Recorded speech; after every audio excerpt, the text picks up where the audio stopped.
Welcome back to Victory Drive. I've got my beautiful wife, Ashley, sitting across from me. Hello. So we just got done recording a very good, very long African episode. So we decided we haven't done an African recap episode yet, and we're going to do it a lot earlier than this.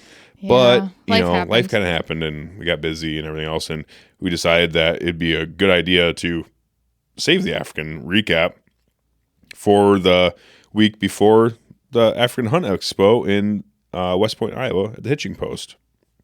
This Saturday. Which February is this Saturday. 8th. Yes. February 8th.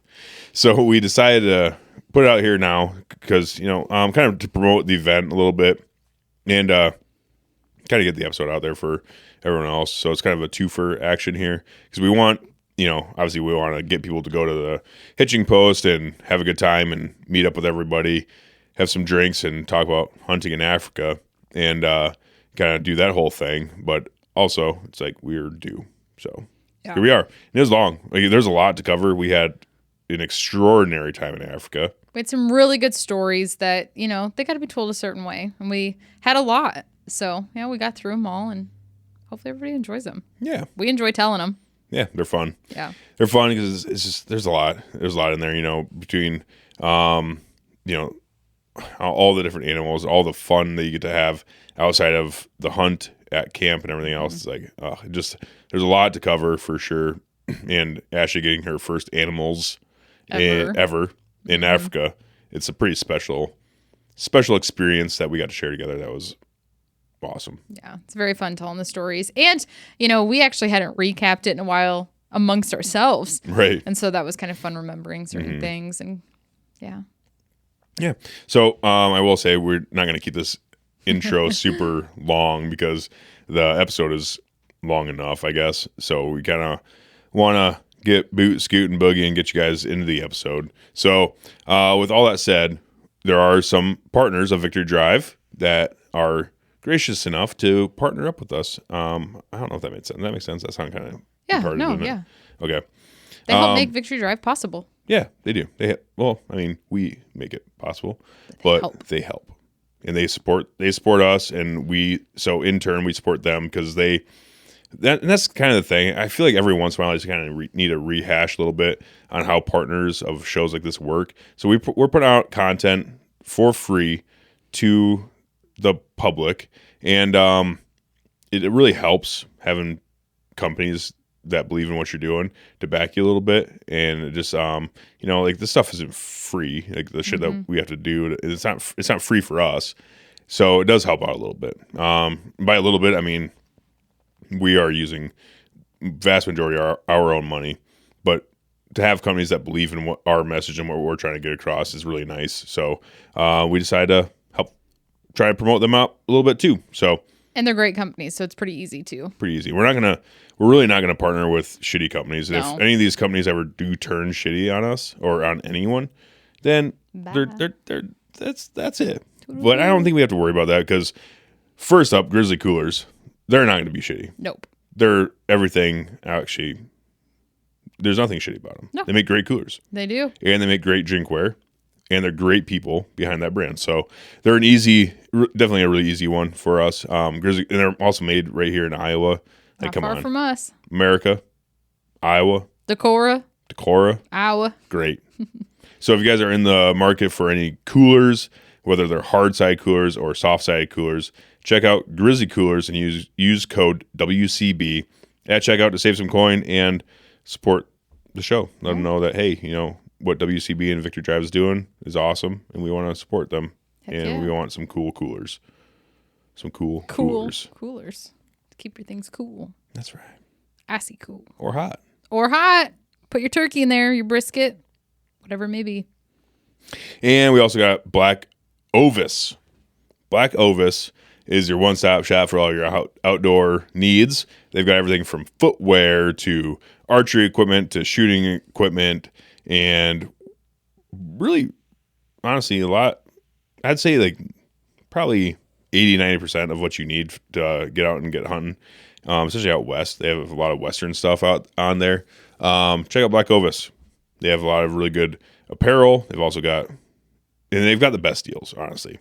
Outside of Camo Fire, which is also with Black Ovis, but Camo Fire is daily deals, but they're different, rotating deals.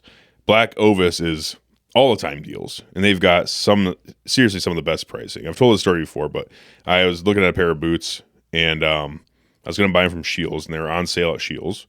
And I'm like, let me just check Black Ovis real quick to see what the price is. And they were like $15 cheaper on Black Ovis, not on sale, just standard price, cheaper than Scheels' sale price. Yep.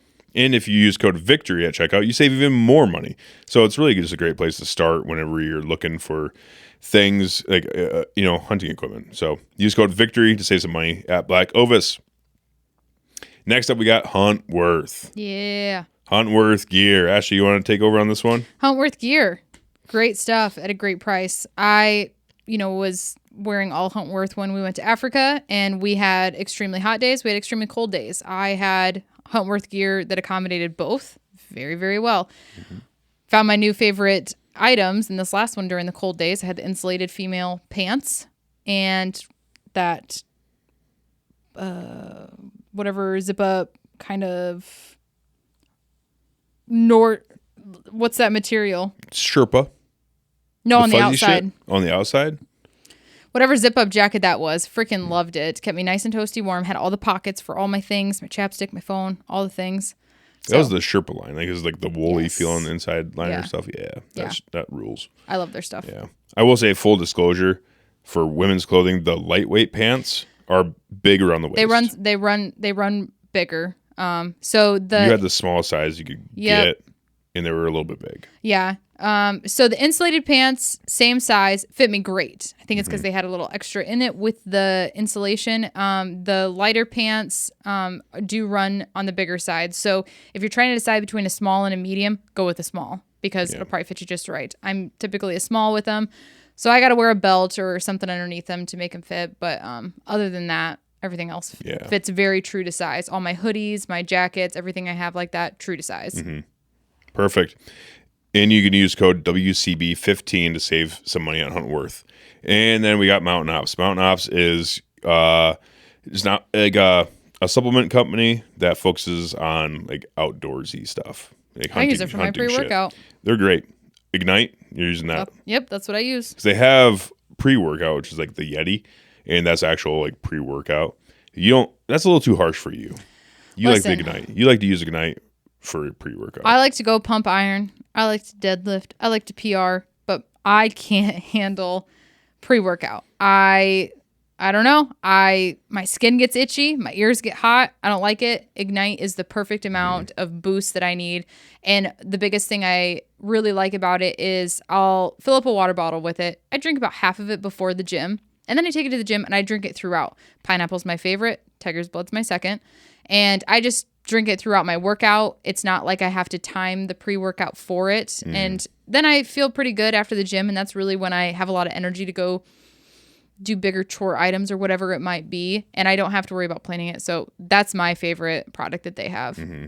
And Ignite has a bunch of nootropics in it too. So like if you want your brain to work a little bit better, drink a little bit of Ignite. But also if you're a little bit sensitive to like pre-workout stuff, then Ignite I think is about perfect for that, like you were saying. Because like if you get pre-workout and you slam that down before you go to the gym, then that tingly feeling can, like in your case, it can really ignite your autism, and you don't want that necessarily. So you use Ignite to be a little bit chiller. Ignite your autism? Yeah, the Yeti will ignite your autism. Wow.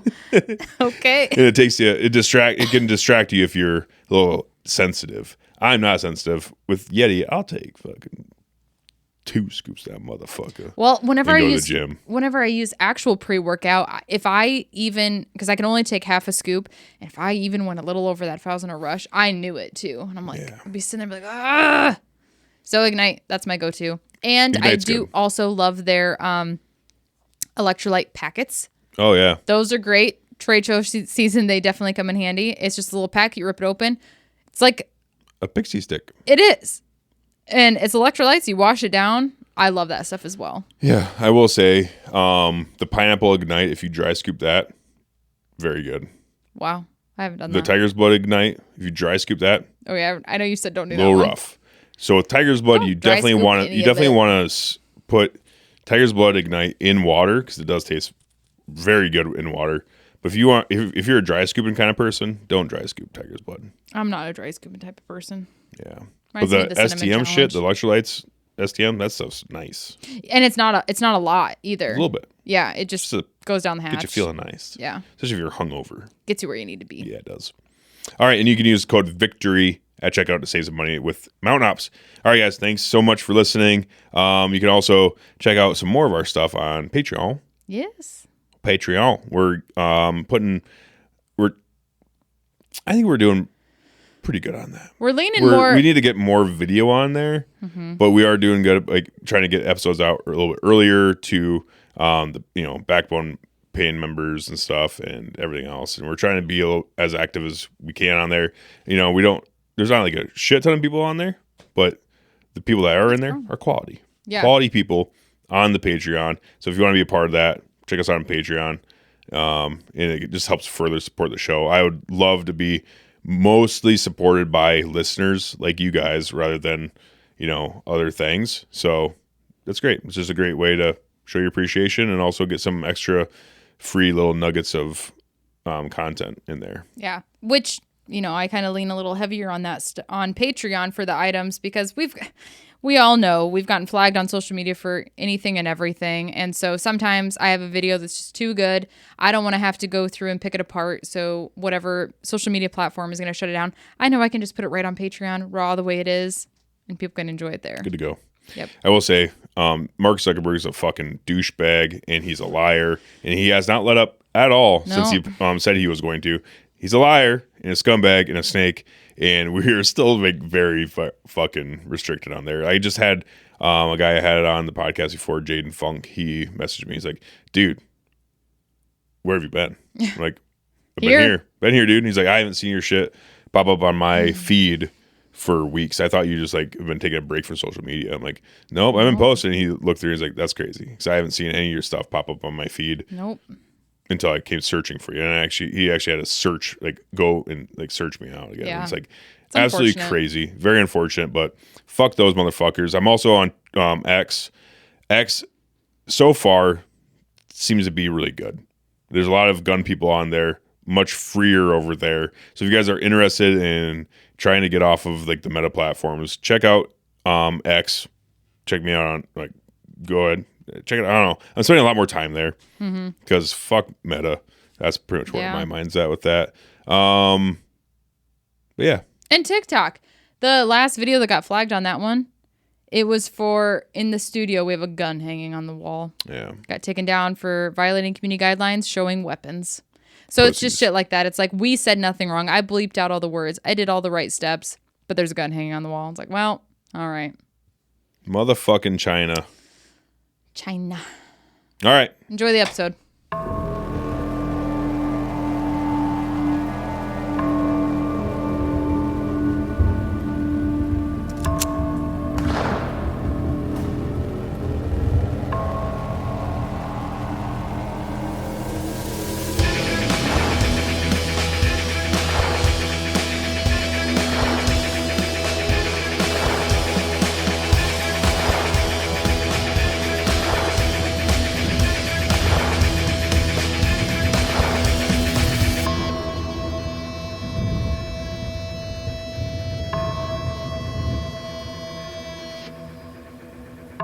All right, Ashley.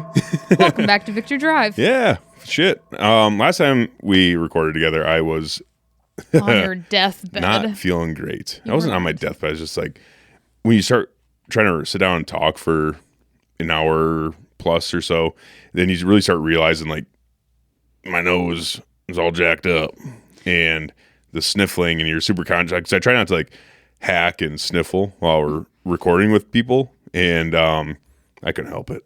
You kept doing the recliner thing? Yeah. Trying to get away from the mic a little bit, and it's it still didn't work. Feeling better now? Feeling better, 100% better. Just got back from a little R&R? 10%. Yeah. Yeah, we were in Florida for 4 days? 5 days. 4 days. Wednesday, Thursday, Friday, Saturday. 4 days. we're in Florida for 4 days. Yep. In Florida for 4 days. Jeez. Ooh, that's a tongue twister. A little bit. But that was awesome. That was a little R&R with your parents and Charlie's birthday gifts. Well, and just having a vacation every once in a while that's focused more on like actually relaxing a little bit and having fun is kind of nice. We didn't plan any big destinations. Like we didn't go to Universal Studios or anything crazy like that. It was just, and what we did do, the little excursions, they were so fun. Yeah. Saw gators and manatees and zip lining. Yeah, that was wild. That was cool. And your parents both did it. Yeah. Shout out to your mom. Yeah. Her knees were knocking. But so were Charlie and I after that first one. That was so fun. I think that was Charlie's like really her first excursion into heights and doing stuff like that.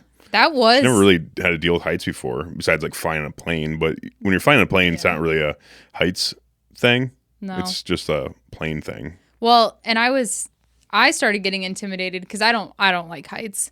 And I especially don't like shorter heights, like ladders and roofs and stuff like that.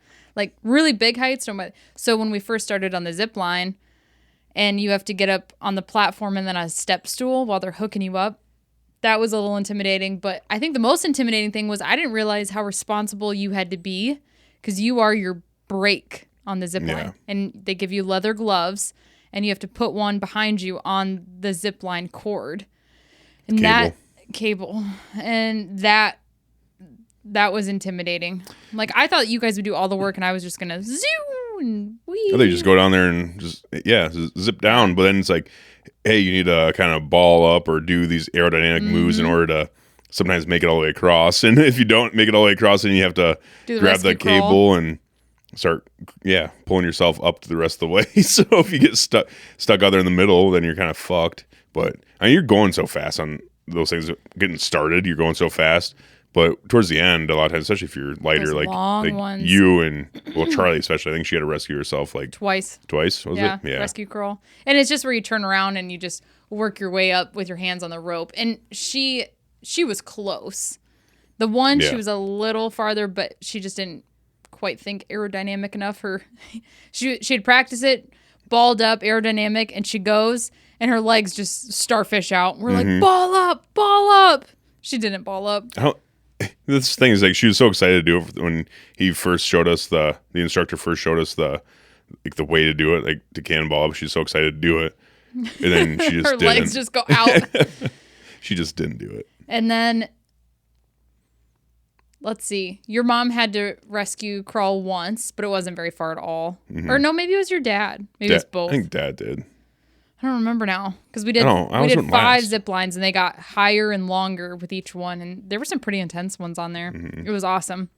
And then that last one, I really did not the last one. Yeah, no, the very last one. That was the longest and the highest, and we went over like these swamps, and you were supposed to look for the gator and Elvis the gator. And I remember because there's what they do in zip lining is you've got 2 instructors with you, one that stays with you until everybody's through, but the one that goes first and waits for you at the other end. And as you get going on the zip lines, they get longer. You can't see that instructor, but what he does is he like rolls his hands. That means keep going, or he puts his hands out like in a cross, and that means start slowing down. And he said, if I ever stop flapping at you like a bird, that means slow down. So on that very last one, that really long one, and didn't it go like 60 miles per hour? I think that's what he said. I think so. Yeah, pretty close. That one was a boogie. And so I'm going, and his name's Andy, and I'm just looking for Andy. And I see him, rolling his hands, and you really don't start braking till like really close to the platform. It seems too late. But we kind of got the hang of it after a few zip lines. And he just keeps rolling his arms. I'm getting closer and closer. I'm like, when is he going to tell me to slow down? And he never did, and it kind of angled up a little bit. And I just glided, and I never had to brake. And then your mom on that one, we got a good picture of it because that last zip line is where they took the pictures. I think she got really comfortable, and that was the last one. And all of a sudden, we're watching her come in, and Andy puts his arms out for the brake motion, and she doesn't brake, and then he starts flapping his arms, and we're like, break, Becky, break. And then she kind of just gently puts her hand out, and then whoong, and we got a good picture of it. Andy got her and everything. Do the rescue stop or whatever it's called. Well, the platforms that you step up onto when they hook you up to the zip line, they're a little unstable, I noticed. And I'm like, and they're on a rope so they can move them around. But I thought, why don't they drill these at the platform? Because that's what made me so nervous, because they're just plastic. Dad asked that question too. Oh, I must have already been down. It was like towards the middle of the zip lines. He asked. Well, I learned on that last one. What's her face? I can't remember her name. Oh, shoot. Jillian. He asked Jillian why, but you go ahead. So all of a sudden your mom's coming in hot and heavy, and we're like, break, Becky, break. And Andy kicks the stool super fast to get out of the way so she doesn't slam into it, and was able to grab her harness so she didn't buckle way up or anything like that. And that's when I realized. Rope, too, that stops the trolley. Oh. They show you that? Mm-mm. Okay, so on every zip line at the end, they have a rope that can slide up and down on the cable, but if he pulls the tail down, it'll cinch it down tight, so the trolley will hit that and like slow it down. Oh. Like dramatically slow it down. I saw the rescue trolley for Charlie because she had to use it once because she was that's the one where she was pretty far out when she stopped. Mm-hmm. She was at that tree line. And so as she rescue crawled back, he was able to put this little trolley out that she could then grab onto that one, and he pulled her in. I saw that one. But no, that was so cool. Mm-hmm. And everybody was super glad they did it. When Dad asked why they don't like secure the stools down and stuff, and that's what Jillian said. She's like, well, if you don't brake fast enough, it would really suck hitting a really well secured stool at 40 miles an hour. Yep. She's like, that would hurt. So makes a lot of sense. Yeah. So if you do go crashing into it, then at least it'll move out of the way. Yeah. No, we did that, and then we went on that. There was a place. Glass bottom boat. Yeah, Silver Springs. Because we were in Ocala, Florida. So you're like 2 hours from Daytona. You're kind of central. Hour and a half from Orlando. Yeah, another hour and a half from Tampa Bay. 2 hours from Daytona. Yeah. Yeah. And so we didn't have like a beach right next to us, but we found Silver Springs, and we were looking for a glass bottom boat tour, and we found that, not really knowing anything about Silver Springs. But we saw that it had like hiking trails and other fun stuff. So we went there for the day, and that was the coolest. I thought the glass bottom boat would be like, oh, you see fish. Had no idea how many springs. So they take you over these springs that are massive and beautiful and blue, and I think there's 3 springs. I think there's 4. I think we saw 3 at the beginning, and then he saved that deepest, biggest one for last, and that was the 4th. Maybe. But that was so cool, and you did see wildlife under there, and along the tour, we saw some gators and some wild birds, and then the biggest thing we were looking for was manatees. And he had warned us that they were a little confused because the weather was fluctuating, and so manatees thought it was spring, but then it was kind of cooling off again. So he's like, we may see them, we may not. So the thing is, like, manatees will winter in the springs because the springs keep the temperature in even 72 degrees, no matter what time of year it is, whether it's middle of winter or middle of summer, that water is always 72 degrees. So the manatees will come up there in winter in that river that the springs made and eat the grass and all that stuff. So yeah, so since it's really hot, it was like 80 degrees. He's like, a lot of the manatees were like, oh, it's spring and summer now. Time to move on to the other waters and get into a bigger body of water. I don't know where. I know it dumps in the ocean. I can't remember where he but said. I don't know if they just leave the area basically for summer, and they thought it was summer already, so a lot of them already left. And the really cool thing, so we got all the way down and hadn't seen one, and he started kind of radioing over to his somebody else that was doing the boat tour, and asked if he had seen it, and he said yes. And so we got it. We got kind of hopeful, and we did see one. It was on the way to Monkey Island. Yeah, and it was quick. It was like, you didn't see the whole thing, but it was like, oh my gosh, everybody's excited. Charlie's excited. We saw a manatee. There's a kayaker that pointed out. He's like, there's one right here. And you're like, oh, shoot. So he whipped around, like, there it is. And then we saw a second one, and that one was cool. really cool because its tail came out of the water. Mm-hmm. Well, its whole body came out of the water. Yeah, but like the tail a lot, that's where you saw a lot of it. And then he was able to position the boat where it kind of came under us. Not everybody could see it, but we did. Mm-hmm. And so we saw it on that glass bottom part, and that was really cool. We had to be careful because the water was really shallow there. Yeah. So he's coming in on it. It's right in front of you, right in front of you. He's like, oh, crap, because he didn't want to hit it because it was shallow there. But then it was just deep enough where we got over and it was really close to the glass. Yeah, that was really cool. And it was, I think, one of the coolest things, and mainly because it was unexpected, because I thought we'd just see some fish, maybe a gator or two or something like that, or maybe a manatee. But so the Silver Springs Park used to be owned by ABC. Yep. And so tons of movies were filmed out there. A lot of sounded like, some like scary water creature. Swamp Thing was the biggest one. That was like the biggest hit that was filmed out there. I'd never seen any of them that he mentioned. Swamp Thing ruled. That was a good show. You've seen good it? movie. And so then he would tell us to look at the bottom of the boat through the glass, and we see a ship. He was like, that was a movie prop. So it looks like a sunken, pirate ship. And it's all deteriorated in the water. So that was really cool. But the craziest, and actually it was pretty eerie, was we're getting back and we go to the deepest, biggest spring there. What did he say it produced? 522 million I think it's 550 million gallons of water a day.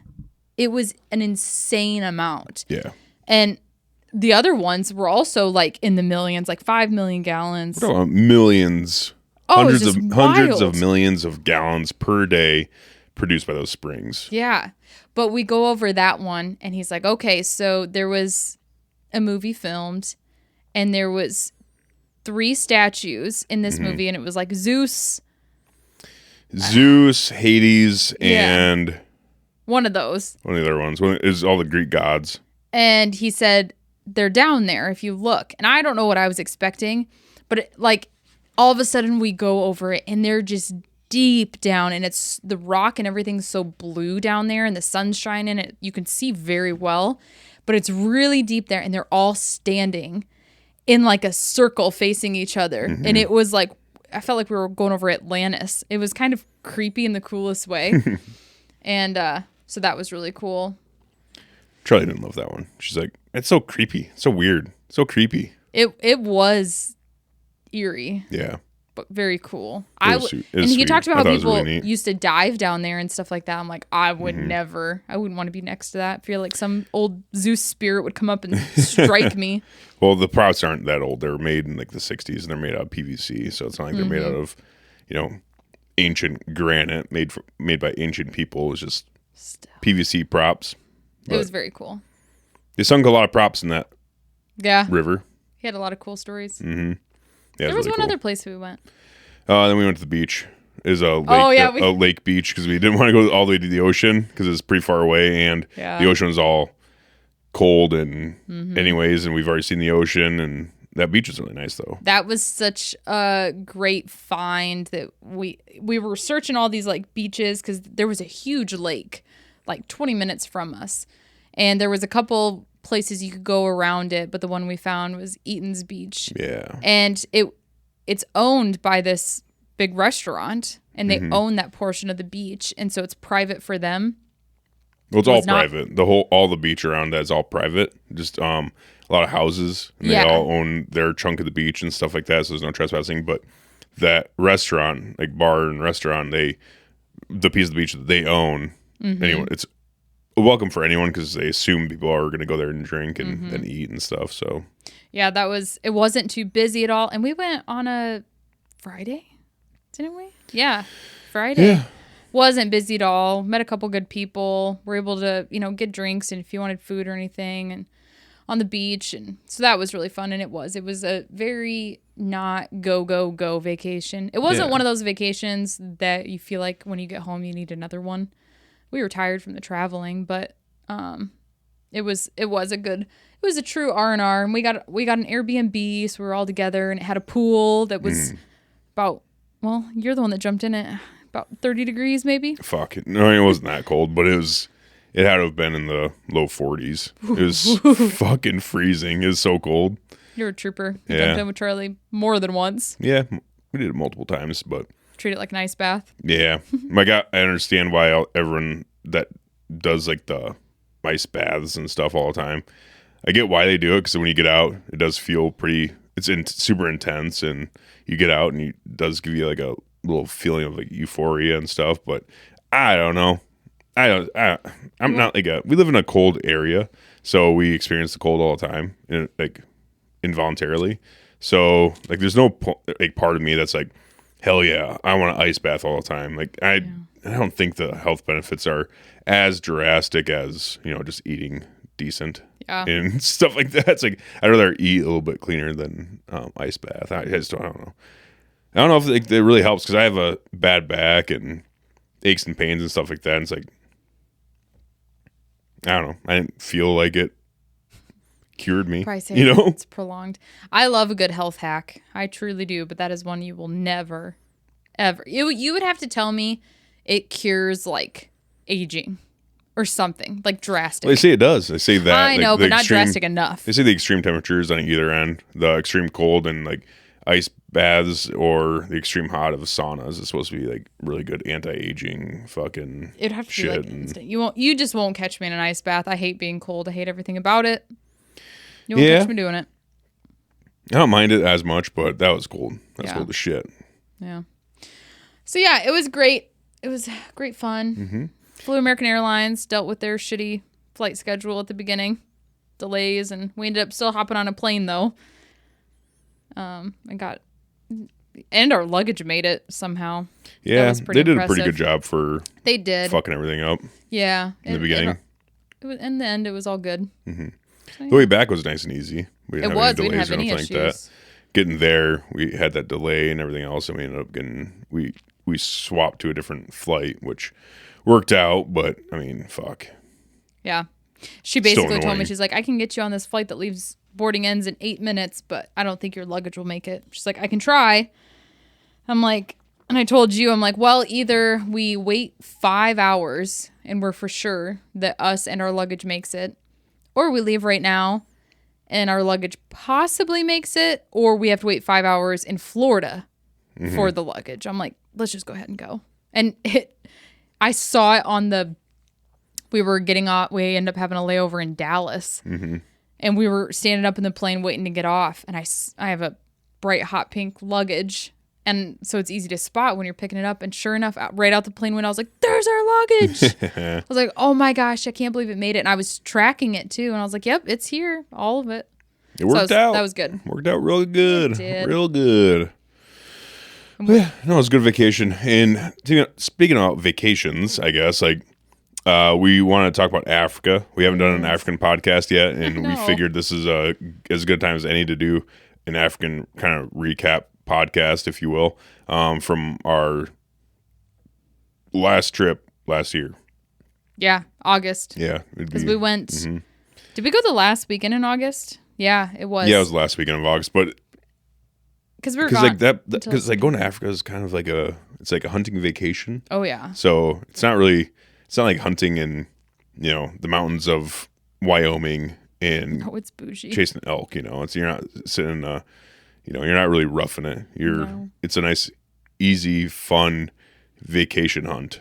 It's what it is. And you're going to see animals every day. You're going to kill every day unless you're just the absolute worst, most terrible shot ever known to man, because they kind of control, not really control because they're still wild animals, but like, they can get you really close if you want to, Well, I experienced that. He got me plenty of close a couple times to a wildebeest, and I didn't. Yeah, we'll have to go through the days and everything, but it is a vacation spot. Mm-hmm. When I've talked to several wives about it, I know I've changed at least a couple minds where they're like, I would never do that too. And I always tell them, I'm like, look, this is the best way I can describe it.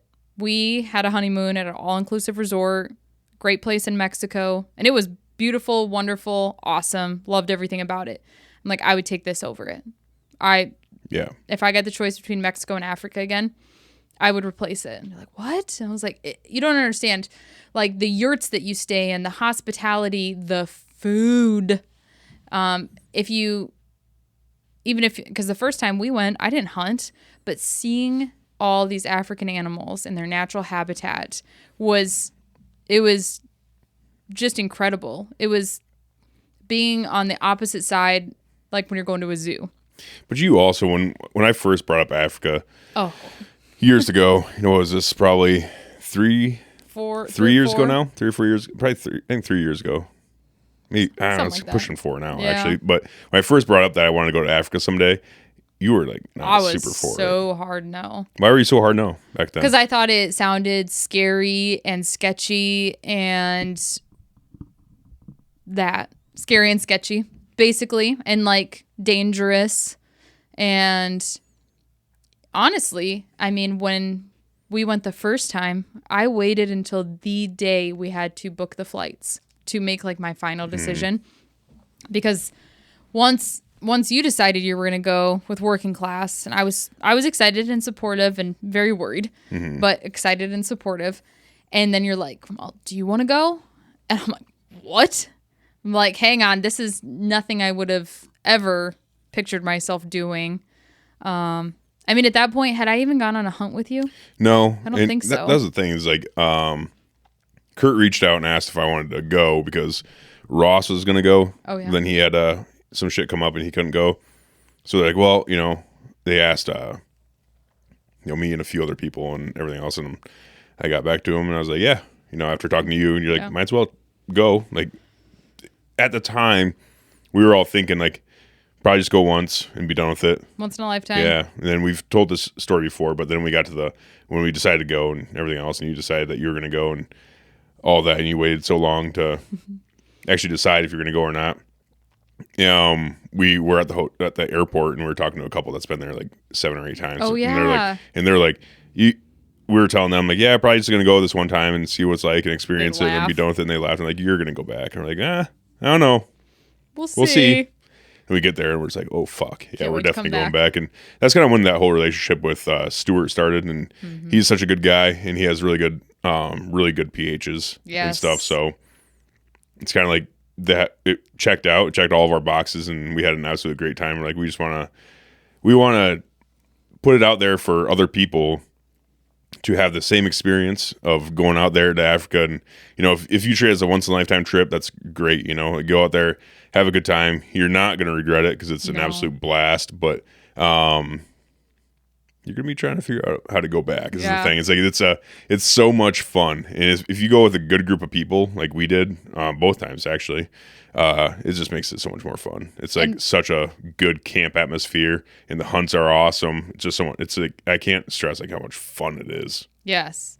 And a couple things. So the pHs.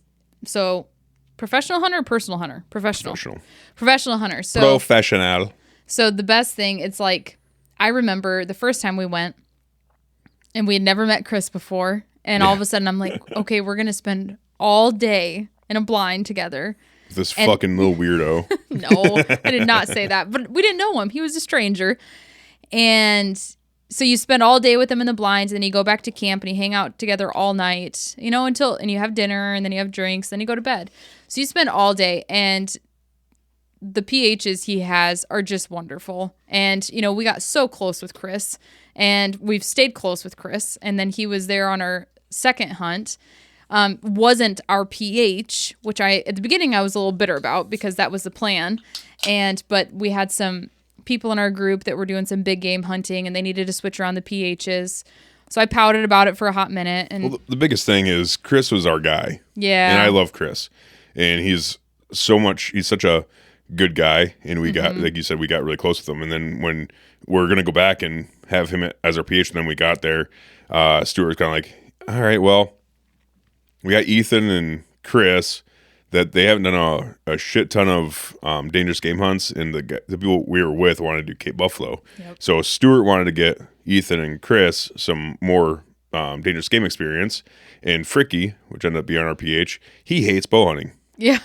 So it's like, they wanted to hunt bow. They wanted a bow hunt. We wanted a gun hunt. Yeah. And Fricky, and so Stuart's kind of like, okay, Fricky, you're going with us because we want a gun hunt. And Fricky's like, absolutely, because bow hunting's boring as fuck, and he does not like it. Like, it's kind of hilarious because, and I guess that's kind of a normal thing in Africa.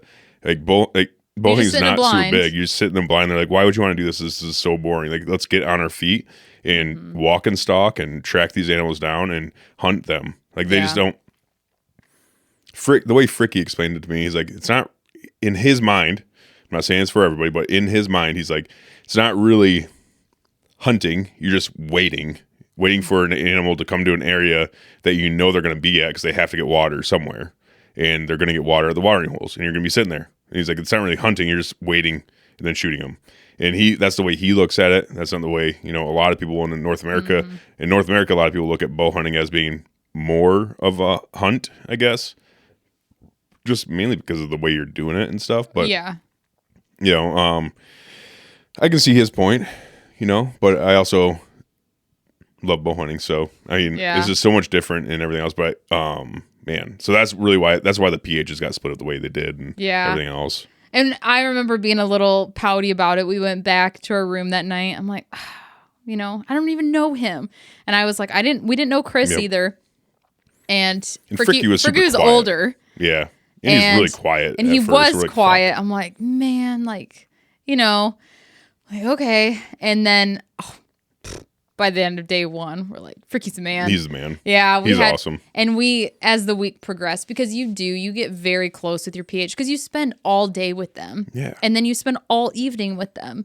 And you experience some really big moments with them as well. So you get very close with them. And, as the week progresses and, you've got downtime, you start telling stories and, just comparing lifestyles too. And it's just very interesting. And he was a storyteller. He had a lot of stories. He's been a PH a long time. And he's done a shit ton of dangerous game hunts. Yes. A shit ton of them. He showed us some videos that makes your butthole pucker. Oh my gosh. Yeah. Remember the one with was it the hippo? Well, there was the lions, but then the hippo in the water, somebody had already shot it.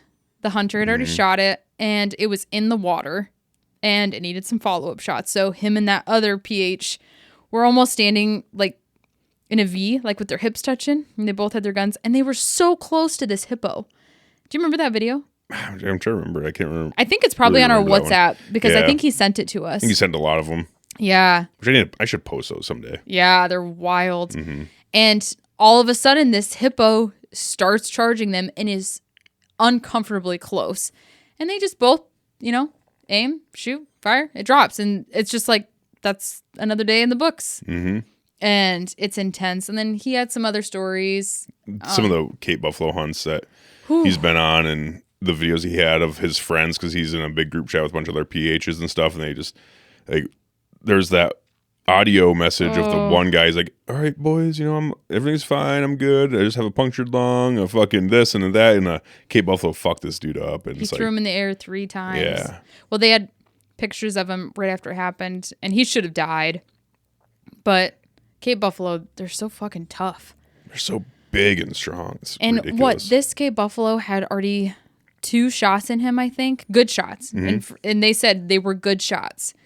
And they're walking up on it. And I hope this is all accurate, but from what I remember, they were walking up on it and it got up and started charging. And so the hunter fled to go grab the tracker for help.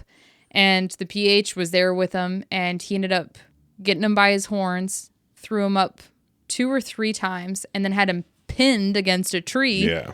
Just and then bashing him. Let go, reared back to charge at him again. And he says in the audio, he's like, and I thought that was the end. And all of a sudden, the tracker comes, shoots him, puts him down. They get him medical attention, and he ended up in the hospital. Yeah, he had a punctured lung, and it was just so crazy. And he was an older PH too.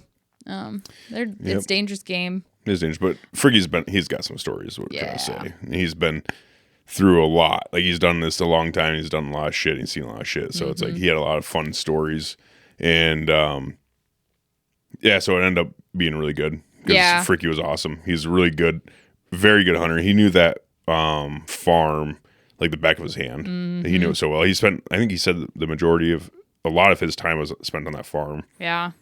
He knew a lot of the animals. Well, yeah. Well, for example, your eland. Yeah. They had it named and everything, and let's start going through the hunts. I guess I need to go back in my pictures and figure out which days everything was axes. Oh, it was a while ago now, so I need to go back and. And this one was different, and we got to really compare bow hunting to gun hunting in Africa. And I will say, I loved both of them. The bow hunting, yes, you sit and wait, but being in that blind and getting to sit and watch all the animals was just amazing. And I did miss that the tiniest bit sometimes because we had some really, really hot days, and doing this gun hunt, and we chose to. We didn't have to, but we, talked with Fricky and what we wanted to do and what our goals were. Mm-hmm. And I mean, there were times where, we were running or, we were out in the heat for a while, whatever. It was harder. It definitely was harder. It was definitely, physically, more physically challenging than bow hunting for sure. Yeah, but I think I would. I mean, I know I would go back for either a gun hunt or a bow hunt. Yeah, they're just so much. It's so much fun. Like the pros of bow hunting is that you get to honestly sit pretty comfortably all day. Get to eat and drink, and you do that when you're gun hunting too. But you're sitting stationary, so you're definitely a lot more. I guess it's a lot more chill, and you get to see so many animals coming into the water. So many animals come into the water every day, and it's kind of a feast or famine because like that watering hole could be kind of dead for a while, and you'll see nothing forever and ever and ever. Then it'll start trickling in one by one, then group by group, then everything else, and it just kind of explodes out of nowhere. Then all of a sudden you'll have like 5, 6, 7 different species of animals all hanging around the watering hole at one time. You're just like, holy shit! You'll see giraffes, sables, monkeys, ostriches, elands, kudu, you see it all. Warthogs, some of my favorites. Yeah, so you see all sorts of shit, and so it's like, and then the benefits of gun hunting is that you're driving around and seeing all the animals in their like not of the watering hole, and get to actually see kind of what they're doing when they're not at water, and it's awesome seeing them like meander around the bush and crossing roads and getting from point A to point B and doing their thing that way too. So, and I like being out in the sun and in the warmth and everything like that. And so just seeing, because I can't even remember how many thousands and thousands of acres this land is that we hunt on. I think it's, I want to say it's close to 10,000. Yeah. Oh yeah, maybe. For some reason I thought 50. Oh no, that's a lot, honey. Oh, is it? Okay. Well, that's anyways, that's a huge. I think it's right around because I don't know. Fuck, I don't want to misquote. It's a shit ton. It's huge. It's so much that like it takes you a couple days to, if you're gun hunting and you're driving around the truck a lot and trying to spot and stalk these animals. It's enough that you can drive around for a couple days and not see the whole thing. Yeah. Well, and that was what was really fun about the gun hunting too, because we went to that airstrip area. Yeah. On our last day, we had filled our list and plus some, and so our last day we just kind of got to Miranda around and do a little more sightseeing, I guess you could say, of the land. And there was we didn't know about it, but there's a big air landing dirt strip, and so Fricky had a drone. And so he put it up and we were able to get some. I should post those with this episode. Yeah, get some cool. We were able to. Ben, he was our tracker, so he drove us around all day, and we love Ben. Ben? Yeah. Yeah, Ben. Ben. I thought you said Ben, come in. Because what did Fricky always say? Ben, come in, Ben. Was it Ben? Ben. Yeah, it was Ben. Okay, anyways, so we were able to get some good group shots with the drone and all that stuff. It was really cool. Yeah, but before we get into day one, I gotta pee. I'm sorry. Oh, wow. I usually don't do this early, but I really gotta piss. And fuck, I think we're only like 30 minutes in, but go ahead. Go to the little boys' room. Okay, I'll be back. And then we're gonna get into day one. Okay, we're back. That's one. So I noticed that with editing and stuff, it's a lot easier to edit the piss breaks if we just announce it and just be open and honest. I know and it's nothing against Chatty by any means, but there's one time where he's just like, I gotta be, and just like got up and left. And it's like, fuck. And it was like really hard for me to find that spot, especially because I ran that one through Alphonic too. Because when we record downstairs in the living room, I fucking there's a little bit of echo, and that's not great. It's just too big of a space. But ran through Alphonic, and it eliminates a lot of that break, and like equalizes it out, so there's no spikes. It's all level. Oh yeah. Looking. So that was hard to edit out and find, but I did, and it's fine. We have not a big deal. Sometimes. But yeah, day one. So day one, we didn't kill anything. Yeah, but we had a lot of fun. It was so much fun. Drank a lot of beer. Did we? We drank a lot of beer most days, I feel like. Yeah. It's just, one in Rome, one in Africa, South Africa.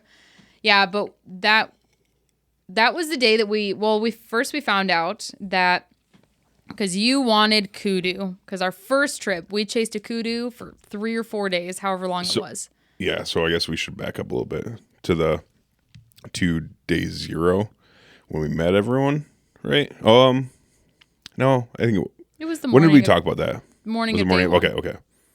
Go on. Sorry. So Stuart and Fricky were like, look, we know you want kudu. Wasn't there a drought? So yeah, there's a really big, nasty drought that they've been in for a couple. They've been in a nasty drought for a few years, and just because you have watering holes doesn't mean that they drink enough water. And it was such a bad drought where some of the watering holes were drying up, and kudu and all these other animals, they get a lot of moisture from the plants, and when the plants aren't wet and they're that dry for that long, they just are malnourished and they die off. Like, and kudu are super prone to drought and drought death. Yeah. So they were telling you, like, if it's kudu or bust, we can go to an area. We're going to drive about 2 hours to get there. And so you were kind of like, dang. And then asked if you had any other animals on your list. And that's when you brought up eland. And Fricky's eyes kind of lit up. And he's like, oh. That's when he started telling you about the exceptional eland that he had named. Well, because we were talking about it, and I said, it's like, I want to do the spiral slam really bad. In order for the spiral slam, like eland is one of them. It's eland, bushbuck, kudu, and nyala. And I got a nyala the first trip, so I really wanted to get a kudu this trip because they're fucking kudu and they're awesome. So I really want to get a kudu, and that was my number one thing. And then, after hearing about the drought, like, we can go to a different area and get on a kudu. He's like, but it's going to be hard. You're going to be getting up way earlier, leaving way later.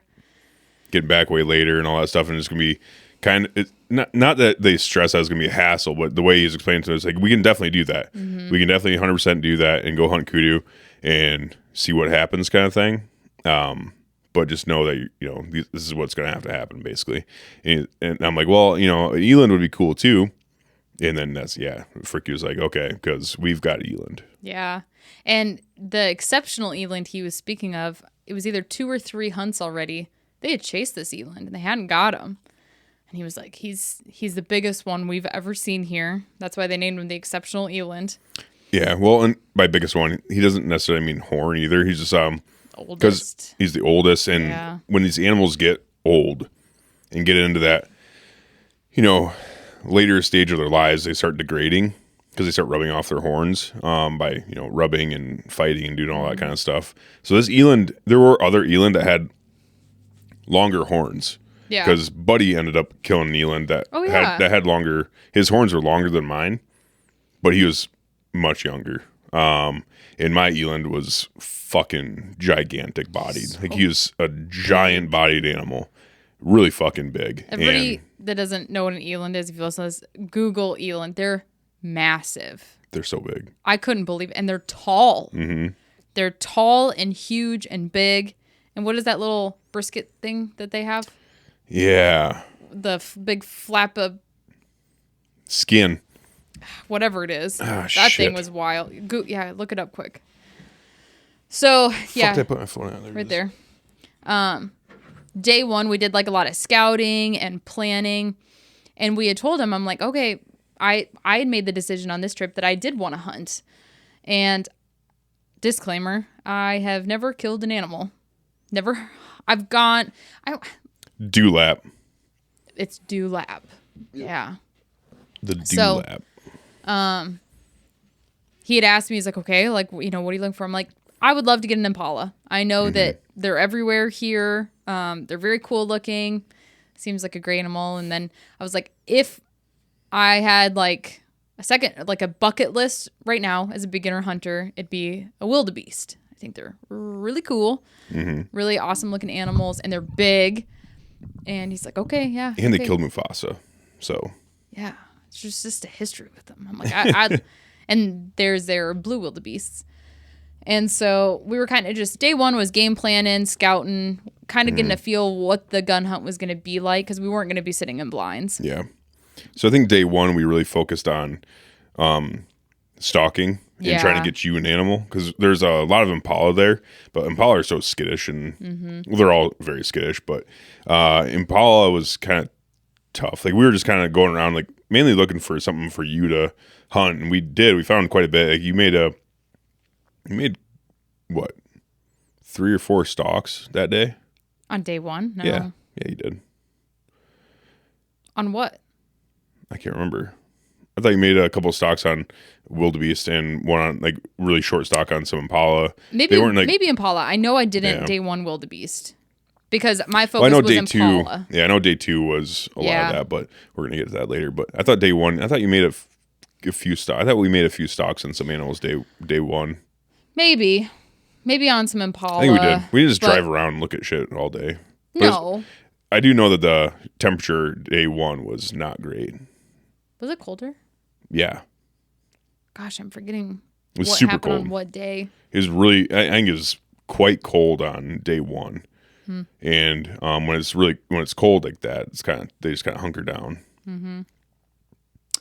So that was day 1.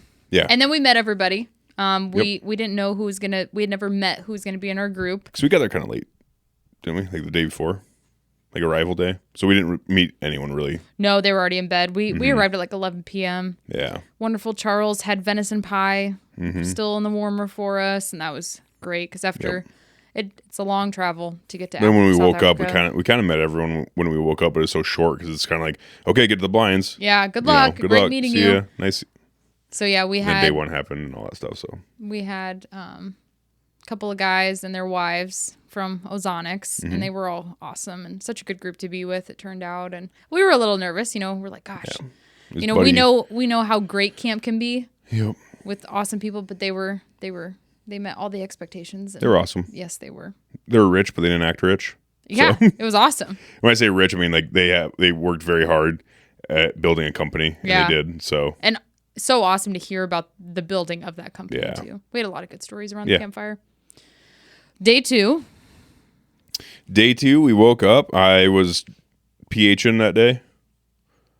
No, that wasn't day 2. That's when I shot the eland. Oh yeah, you're right. Gosh, I should have reviewed a little more. Let me go back to my fucking notes. So you're more prepared. This is why you're the host. You've got the notes for the items. So day 1 was just us filming ourselves and taking blurry videos, I guess, because there's some blurry ones in here. We didn't wipe the camera off and we're sweating. Whoopsie. So day 1, let me see. It looked like I talked to the camera at a sunset. Saw some Cape buffalo. Saw some giraffes. Fun stuff. It doesn't look like there was a whole lot of stalking, I guess. Oh, you're looking through your photo gallery? Photos, yeah. Sunset photos. But my phone's filming this. And then day 2, you were dressed up as a CIA agent because my balaclava. It was kind of chilly. Yeah, it was kind of chilly. So that's right. I didn't even know what I looked like. I just packed a bunch of stuff, and I had this brown scarf and sunglasses because you need sunglasses there. The sunsets are beautiful, but they're bright. And I had put it over my head, and I had these obnoxious girly sunglasses on, and I'm looking down at my phone, and Jacob just starts laughing at me. He's like, "You look like a really shitty dressed undercover agent." I was like, so I saw the picture. I was like, "Oh my gosh, we'll have to post that." Yeah. And I kept calling it a balaclava, even though that's not what it is. Balaclava. balaclava. Mm-hmm. I like baklava. Baklava. Yeah, so I was dressed up as a PH. Stuart was super nice, and he gave me a all of us PH t-shirt. Yeah. Oh yeah, you got one too. You got one too? Yeah, you did. So he gave us all these like legendary African safaris, the khaki button up PH looking shirts. That was super fun. Looks like we sat at a watering hole at 9 and we saw some shit. I'm not gonna listen to it. Hang on, is that my missed shot? That was day 2, wasn't it? I don't think so. Oh, it looks like you're looking down your gun. I think that was the day. I think it was. So. Yeah, we saw that giant warthog. Yep, that's the same watering hole. Yeah, it was. So yeah, day 2, we went to a watering hole to sit for the morning. Mm-hmm. And it kind of blew up a little bit because we went straight there and sat for a few hours. It looked like it was around 9:30 when we started recording shit. And so we didn't sit in blinds. We set up in the trees, which I want to preface this with a very I was a very, very, very brave girl on this trip. When we did sit, it was on the ground. And it was out in the open in South Africa. And I have a very unhealthy, terrible fear that we've talked about before of snakes. And so it's just one of those things where I'm like, I'm not going to let the fear of them ruin anything. But there were times where we'd get on the ground and stuff like that. And I was just like, oh my gosh, like, what am I going to do? Like, and that was the other thing that it was a little intimidating because this happened on day 1 and I had like a serious conversation with Fricky. I was like, I just really need to preface this. I'm really fearful of snakes and I don't like jokes about it. It can ruin part of my day if you think it's going to be funny. And he was super respectful about it. I was like, just please, if I understand if you need to tell me for safety reasons, because they have black mambas there. I'm like, if you need to tell me, but if you do see one and it's not jeopardizing anything, can you please just not let me know? Because I don't want to get all bent out of shape and have to, be a bitch about it and be like, I was trying to avoid it at all costs. And he was super respectful of it. He's like, yep, I got it. And I was like, please, no pranks, no jokes. It's like, it won't be funny. And yeah, you don't take it very well. No, I don't. Not at all. Justine learned that. Yeah. One of our first Christmases. It's kind of annoying, not for the fact that you're scared of them, but it's kind of annoying the fact that it's like you stress it, but some people just still don't really understand. Justine was not in the wrong though. She didn't know I was going to get that. It was a white elephant gift. No, I'm just saying like in general. Yeah. Because like in Florida, so my dad was trying to show you snakes and stuff like that. I'm like, yeah. Yeah. It's not fun because like you don't take it very well. Like you're not a good sport about it. So not at all. You definitely let it ruin your at least a few hours. Moment. Yeah. And it didn't ruin anything in Florida. But if somebody does, and that's why I don't tell a lot of people either, because they won't take it seriously. But I did feel the need to have that conversation with Fricky. And it was a very serious conversation. And he agreed and everything. So anyways, we go to this watering hole. We set up on the ground and a little bit in the bush. And we set up that I'm hopefully going to make a kill, shoot something. Yeah. And a lot came into that watering hole. Lots of animals. And this was a watering hole too, by the way. Like if I can paint the picture for you. It was a really big watering hole. It was almost like a small pond. But since it's such a drought, like it definitely receded back quite a bit. But it was big. It was a big watering hole. So they didn't have any blinds set up there for bow hunting. No, they didn't. It was just a big natural watering hole. So for gun hunting, Fricky did like to sit that watering hole sometimes, just because, you're going to get anywhere between, 40 yard shot or, 120 to 150 yard shot at that one watering hole. So you got to kind of be ready for anything coming in from any direction. Yeah. So I would say in my head, my main focus at that time was Impala. Like wildebeest was kind of a far stretch. I'm like, if I go home without a wildebeest, like that was just kind of like, if I was to pick what I could, it would be wildebeest. But I'm, this is my first time. I'm happy with whatever. And Impala I know is very achievable. It's also really fun to go there with like a few different animals in mind. Like, I only want to kill, like in your instance, I only want to kill like one or two animals, but I'm open to shooting any of these basically. Yeah. So you go out there with like, you see a nice wildebeest, you see a nice impala, you see a nice warthog. It's like having other animals in the back of your mind just in case is always nice.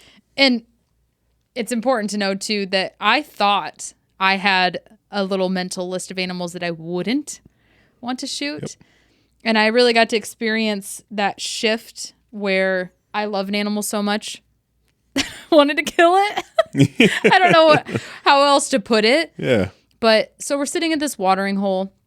We were there for a while, and it was hot. That's the day it was really hot. It was super hot. Yeah, and all of a sudden these little It was cold in the morning, but then got yeah, super the hot. gnats by our ears and stuff started getting a little annoying and stuff like that. And it really started warming up. And you go back to camp usually around 1 and sit for a couple hours before you go back out for the evening hunt. But we were getting close to that really hot point of the day. And let's see.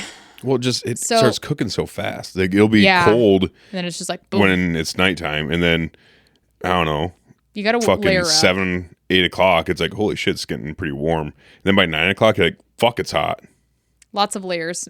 We'd go back for lunch. I'd have a whole armful of layers I took off. So I can't remember exactly what all animals had come out, but we're sitting there, we're watching animals. Nothing, no shooters or anything, but we're just admiring everything, lots of animals. And then all of a sudden, Fricky's like, zebras. Well, the warthog came out first. That he wanted you to shoot. Was it the warthog? It was the warthog. Oh, okay. And he's like, okay, shoot. yes. He's like, the warthog came out first. And he's like, That's actually, you must shoot this warthog. He's like, you must shoot this warthog. And you were like, I don't want to shoot a warthog. Yeah. I don't really know. Like you were him hawing around. He's like, it's a big warthog. It's a very big warthog. And and I guess warthogs don't do very well in droughts either. Mm-hmm. So there hasn't been a whole lot of big warthogs. And when this one came in, he's like, fucking shoot the warthog, shoot the warthog. And then you're like, I don't know. I don't think I want to shoot a warthog. And he's like, it's a giant. And she's like, okay. Yeah. And that hesitation cost us that warthog. I did not make a shot or anything on it. But you were getting ready. You finally committed and you're just like, okay, fine. So you decided to swing on him a little bit. And in my head, that was an animal that I didn't want. I really love warthogs and I love watching them. And so it just wasn't, I was not in the mental state where I would be like, yes, I'm going to take the shot. Cause like, I don't think I want that. I'm so yes, I him hawed around that quite a bit. And we actually ended up chasing that warthog after the fact of that. So no shot made there. The warthog, and he came in from the side. And he's kind of far away. He's closer to that 100-ish. 100. When I say far away, I don't mean, like very doable shot. Like we were shooting. Yeah. We shot that rifle because we rented a rifle from Stuart while we were down there, and it's a Winchester Model 70 and 300 Win Mag, and I think it has a Zeiss scope on it. And we shot that rifle. Yep. Quite a few times. We did that. That was one thing that we did on day one. Day one. We shot and zeroed the rifle, both of us, so we could both get a feel for it, and we're both very comfortable. We shot at 100 yards, and groups were great. Felt great. We're like, hell yeah, let's go hunting. Yeah. So, anyways, where the fuck? Yeah. So it was like, oh yeah, I'm sorry. So it was like 100-ish, a little over 100 yards away. And, warthogs are smaller. So you're kind of like, okay, so it's going to take you a little while to get settled in and get ready for the shot. And it just oinked right out of there, whatever noise they make. Yeah, just snorted out of there. Yeah, snort. There you go. And just walked out of there. So real quick, and this is on me, whatever, because it's about to come up in the story, but I never use a scope. Hadn't ever really shot with a scope. We did go out, zero it and everything. Felt good about it, but I wish, let's put it this way, my knowledge of scopes is now better because I've never shot with one. I don't have one on my rifle. I don't have experience with that. Didn't prior to this. And that scope was, let me think here. I'm trying to remember. I think it was either 3 to 9 or 3 to 12 power. 12. So there's a lot of zoom, in and out of that. So if you're really comfortable with shooting rifles with scopes, and you kind of know that you don't want it zoomed in super far, and you kind of know like, hey, if I just leave it on 3 power, you can shoot pretty much anything from right next to you to a couple 100 yards away and be fine at just a 3 power. And if you want to zoom in just a little bit, then that's fine too. But you really just started, honestly, you you've really only shot your handgun and your rifle, which is holographic sight or a red dot. So that's really all you shot with is zero magnified optics, like a holographic sight or red dot or iron sights. Is really all you have experience with going into this. Yep. So, and I should have asked more questions, but so anyways, we're sitting there, warthog comes and goes. There's still a lot of animals there. And another animal that was never on my list. So Fricky's like, zebra. And I didn't know prior to this, zebra are not easy to get over there. Very hard, actually. Yeah. They're very tough. And, Jacob's to my left, Fricky's to my right, kind of both behind my shoulder. And Fricky's like, and he said, he's like, if you want to shoot a zebra, you must shoot this one. That is a stallion. And his little accent. Old stallion. Yeah. And he was like, if you want to, you must shoot this one. And I was like, oh my God. And I quick asked him, I was like, how much is it? Because I couldn't remember. I'm like, is this, if they're really hard to get, like how expensive is this? And I think he said it was like $1,500 or around there. Yeah. I think it might even be a little bit cheaper than that. Yeah, maybe it was actually like, I can't remember. It was within budget. It was within our budget. And so I'm like, we did know, like, if you shoot a zebra, then you're pretty much done.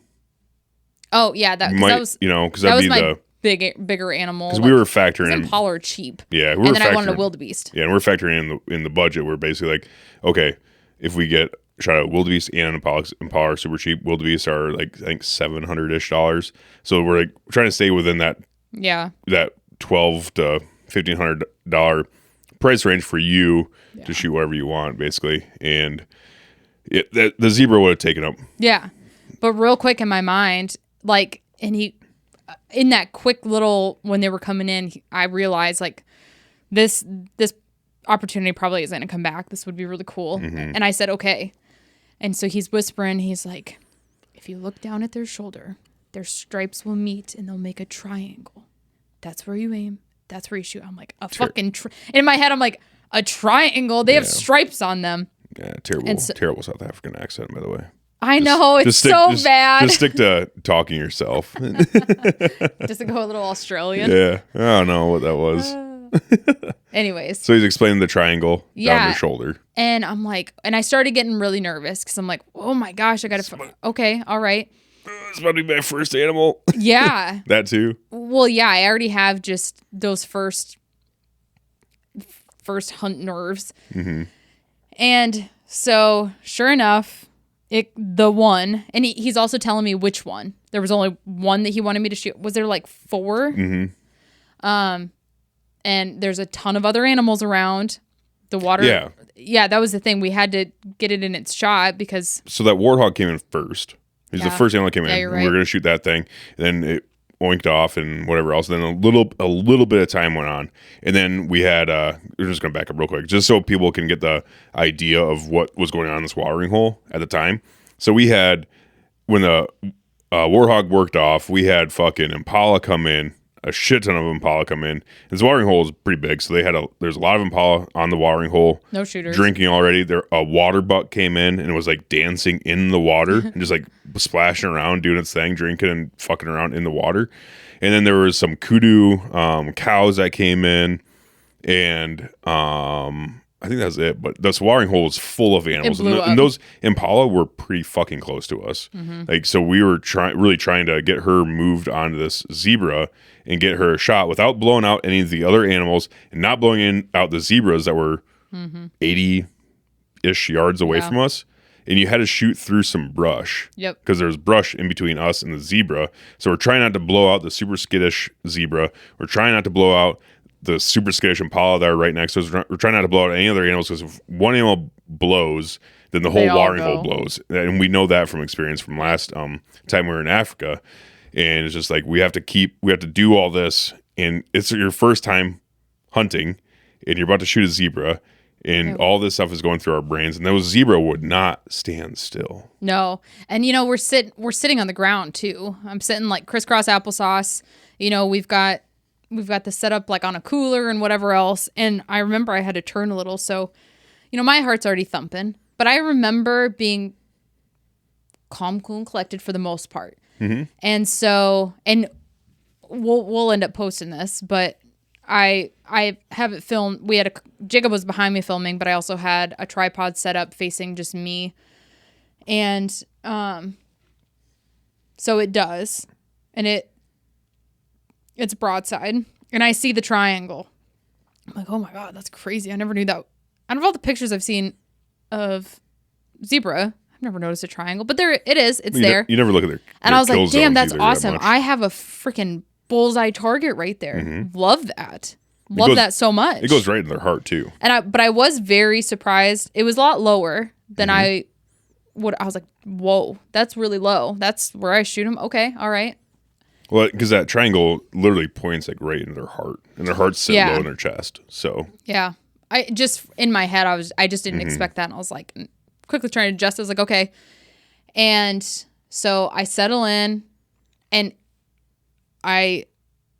in my mind, I have a scope, and I've got to aim at this little triangle. So I'm going to fucking zoom that bitch so far in that I can't miss. That's what went through my head. Mm-hmm. Ignorance, definitely. I was not aware of how much that would change things. And it wasn't that far away. I could have done that, iron sights.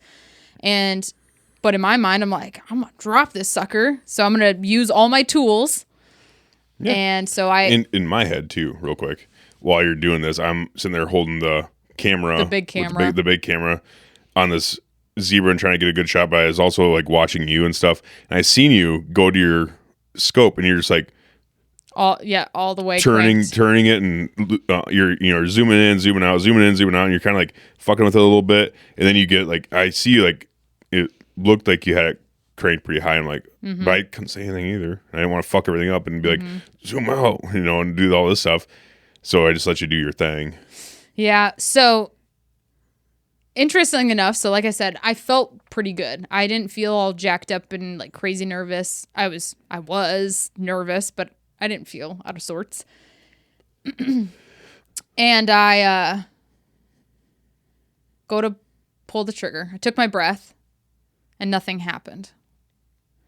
And it was the safety on it. Yeah, is a three position safety. So it's on those older Winchester Model 70s, they have oh my gosh, I'm drawing a blank here. It's a 3-position safety on like a little lever, right? So it's not just it's not on the tang of the rifle where you slide it up and down. It's not just safe and fire. It's locked, like safe, 100% safe. The bolt won't move, the trigger won't. You can't squeeze the trigger. Nothing happens. Then you move it to the middle, and then you can utilize the bolt, but you can't squeeze the trigger. So this trigger is still unsafe. Everything's still safe, but you can utilize the bolt, and it unlocks the bolt. All the way forward is fire. Yeah, and afterwards, I reflected back. I'm like, how did I not realize that because when we were zeroing it in, we were loud. It was so. Once I was sitting there trying to be so quiet, not blow out this, I just really slowly, and I heard a click. I'm like, okay, fire. It's ready to go. So I have a video and nothing happens and my eyes get really big and I realize what happened. So I put it forward all the way and you can see it on the video. For some reason, that little malfunction just got my nerves. Fucked you up. Oh, it did. All of a sudden I was like my heart rate was way up. I was like, oh my God, get a fucking grip. Like I just got really nervous all of a sudden because I did not want to make a bad shot. I didn't want to wound an animal. I didn't want to have to try and track down an animal for 3 fucking days and it be suffering. There were so many things. And I also didn't want to shoot it, never find it, and pay for it. Let's just be real. I don't want to pay for an animal and never find it because I made a bad shot. And so just that little malfunction got my nerves up of all the other things that could go wrong, I guess. I don't know. Well, and you already went through your shot process. You already took your breath. Got settled in, you're ready to go, you're on the animal, and you're ready to shoot. Nothing happens. And mind you, in Africa too, there's so many other animals, and those zebras would not stand still. So when you have your shot, you have your shot. And then when that happened, and then she finally flicked it off completely off safe, the zebras moved, and they were, they kind of moved around a little bit. So she had to refine that one zebra that she had, and she had her scope zoomed all the way in. So she was off the scope, on the scope, off the scope, on the scope, trying to refine it. And it's like you're rushing now because now you're like, I had my shot. Now I fucked this all up. Now I have to refine everything. Then you get back on it. Yeah. So I do all that, and my nerves are up at that point, and I get back on it. I've got that fucking scope zoomed probably all the way, honestly. And I think I had it about 10. That's why I think it was a 12, because I think I had it at 10. Mm-hmm. And I take my breath and I go through all my fundamentals and I take my breath and I squeeze. Shot goes off. Zebras run. And I instantly hear Freaky say, "You missed." In the video, I'm like, "What?" I'm like, "No." Like, there's no fucking. He's like, "I saw the dirt fly up. You missed." I was like, and I just instantly was like, "I'm a terrible hunter. What the fuck? I'm a terrible shot." Like, Well, I don't know if you heard it, but I think I fucked up because I was looking through this camera and I couldn't see it very well. But I think you asked, and I think I said you hit it. I don't know. I have to go back and watch. I'm pretty sure I said you hit it I was wrong. I was just excited. Yeah. I wanted to think that you hit it, and then I heard Fricky say you missed. Yeah. And so real quick, I'm like, what the fuck? And then we start like going back over everything, and we come to, I can't remember the exact order. I have to watch the video. I should have watched it before this podcast. But then we realized maybe I didn't, but he thought I shot low possibly and that was bad. That was bad news bears if I shot low. So then Fricky's like, he calls up Ben, he gets in the truck, he gets his drone out to see if we can find the pack of them, because if it's wounded, we have to go find it. Because also this triangle is really low and also really forward. Yeah. So that's where African vitals are at. They're low and forward. Like their heart's low, their lungs are forward. Everything's forward. Then like whitetails. So she's shooting, pretty much aiming through his armpit, because that's where it wants to go. But it's also close to the leg. So we want to make sure that you didn't hit it in the leg, and hit low and forward and hit it through its leg, and it runs off and it's wounded with a broken leg. So. And we went out. We didn't see any blood. We, checked the whole water. Everything left, obviously. And Fricky throws his drone up like right away. Yeah, and we're looking, and we're like, I'm just like, oh my gosh, I'm devastated. I'm like, this was my first shot at an animal. It was a zebra. An opportunity that a lot of people wait for. Yep. All this is going through my head. I'm sad. I'm real sad. But Fricky jumps out like pretty quickly after saying like, you missed, and all this started happening. Ashley's like kind of frazzled, like, what the fuck? Like, seriously? Like, oh my God, what the hell? And because then I convinced him I didn't think I missed. Yeah. So Fricky jumped out, got in his bag, grabbed his drone, deployed the drone, and radioed Ben. And Ben came in while he was finding the drone, and we were watching, and we found the zebras. We found the pack. Yep. And we counted them, and we're like, okay, they're all there. And he found the one. Yes. And he's like, there he is. Because they did stop running at one, because he lost him, and then we found him again, and it had stopped. And he's like, that's the one. And so we watched it on the screen for a while. We're like, it does not look injured whatsoever. And then they finally took off and started running. He's like, it's not injured. Because we did reach a point where like, maybe you did hit it, but you wounded it. And so.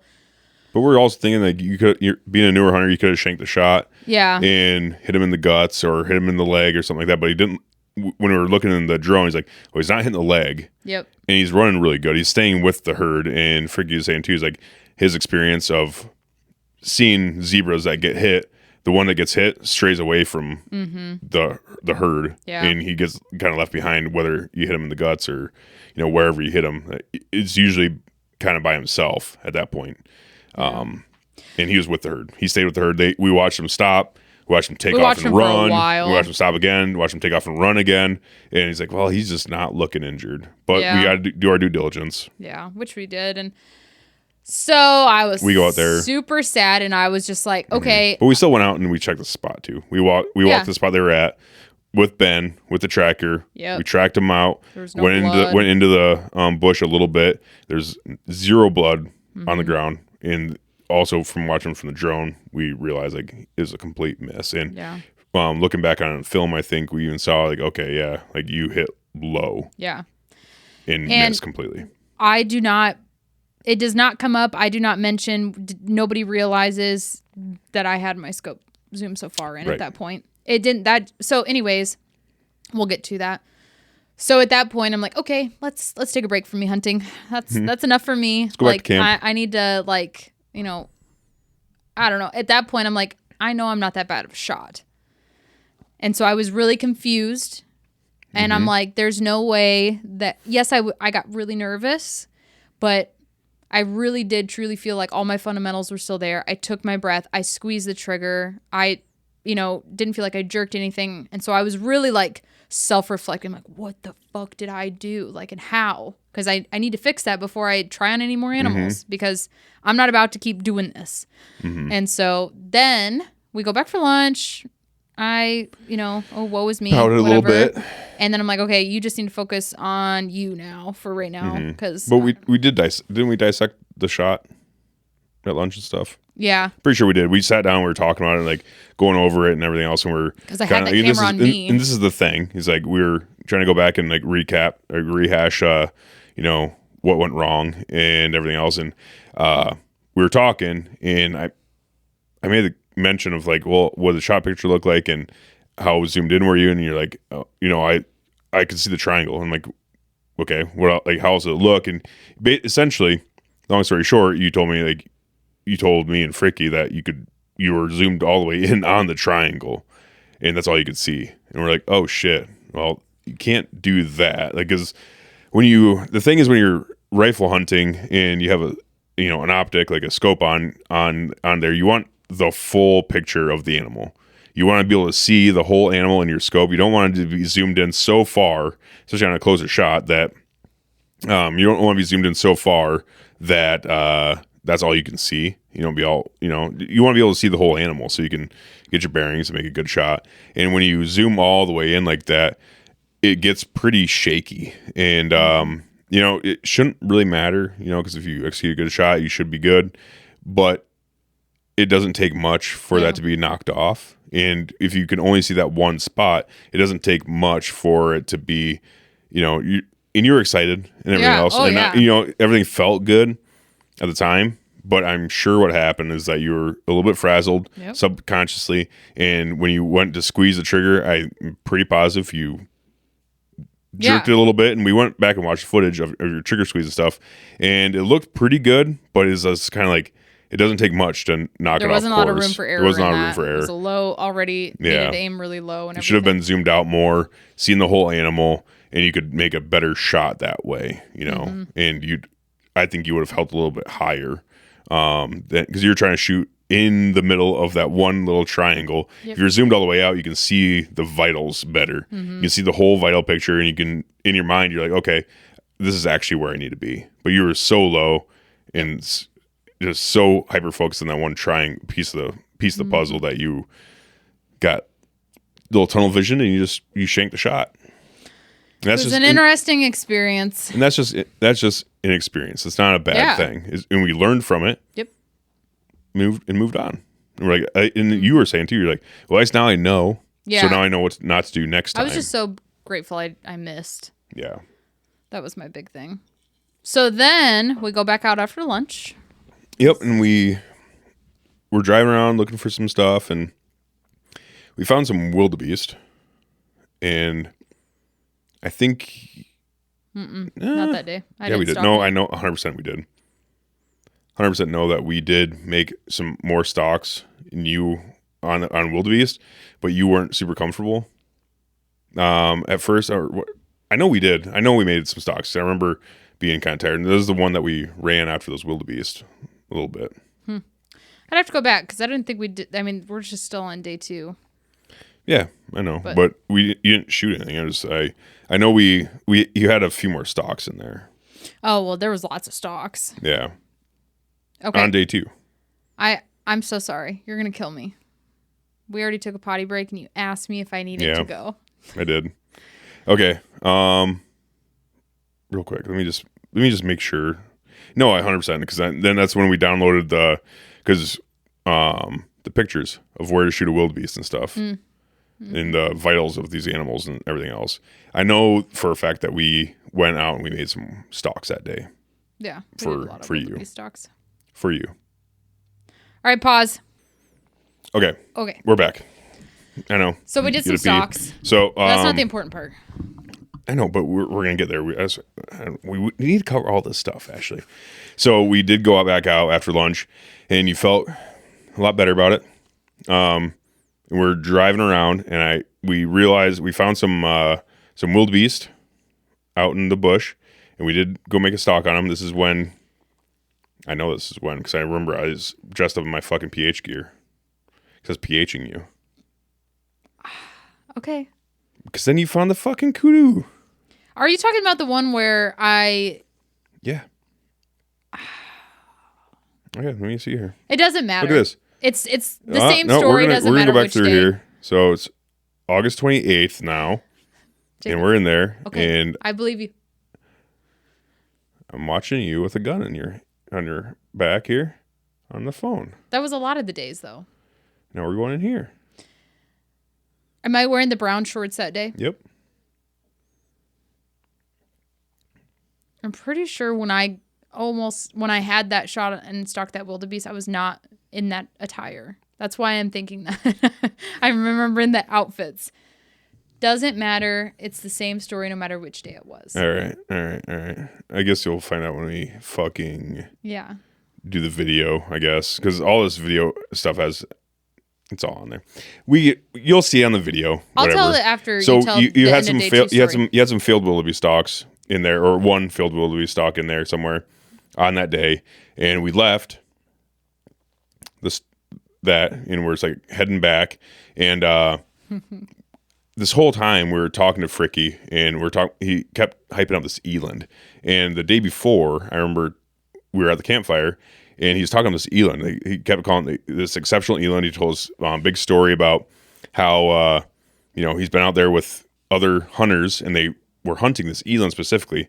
They were hunting it for a few days, and they just couldn't get shots on it. And they like to hang out next to camp quite a bit, because there was some feeding areas pretty close to camp where this eland herd or eland group like to hang out in. They really like to hang out pretty damn close to camp.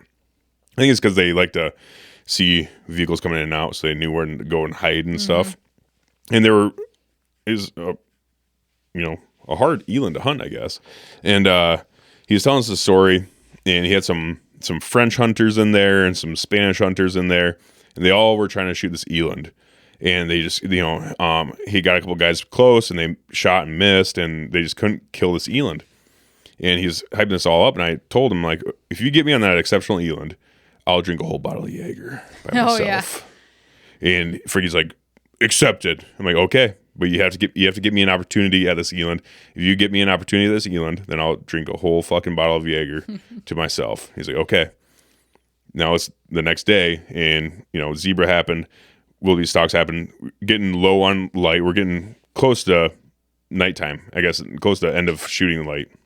And real quick, so our camp is at the top of a hill, the big hill on the land. It's at the very top. So the road that you drive up is very steep, but the bottom of it, where this little feeding plot is, it's right before the peak. Like, so you start peaking on the base of the hill. Yeah. Yeah. So I'm trying to paint that picture because. And that's where the sun sets, too. The sun sets, like, right behind camp. And you guys will see the video, because it's a really good video. Yes. We didn't get time to get all zoomed in, all that stuff of the kill shot necessarily, but it's a really good video up to that. I think it's really, really, really fucking pretty. It really showcases Africa, which I'm actually, honestly, kind of a fan of that shot. Even though it wasn't zoomed all the way in, you couldn't watch the bullet hit the eland. I'm getting ahead of myself. Yeah, I would say back up. Sorry.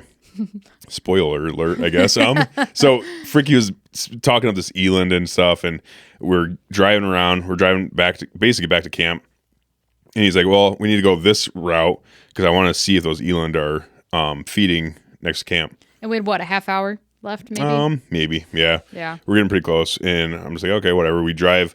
We hit this road that goes perpendicular to the main road going into camp, and we're just going to cross that road and just see if they were out there, because where they feed is pretty close to the road, and you can see them out in the open. And we're driving perpendicular. We drive out. We drive past, and we're like, and Fricky's like, "They're there. They're there. They're hunting. Get the gun." I'm like, "Fuck. Okay." So I get the gun. We had ears open. We think we're done for the day.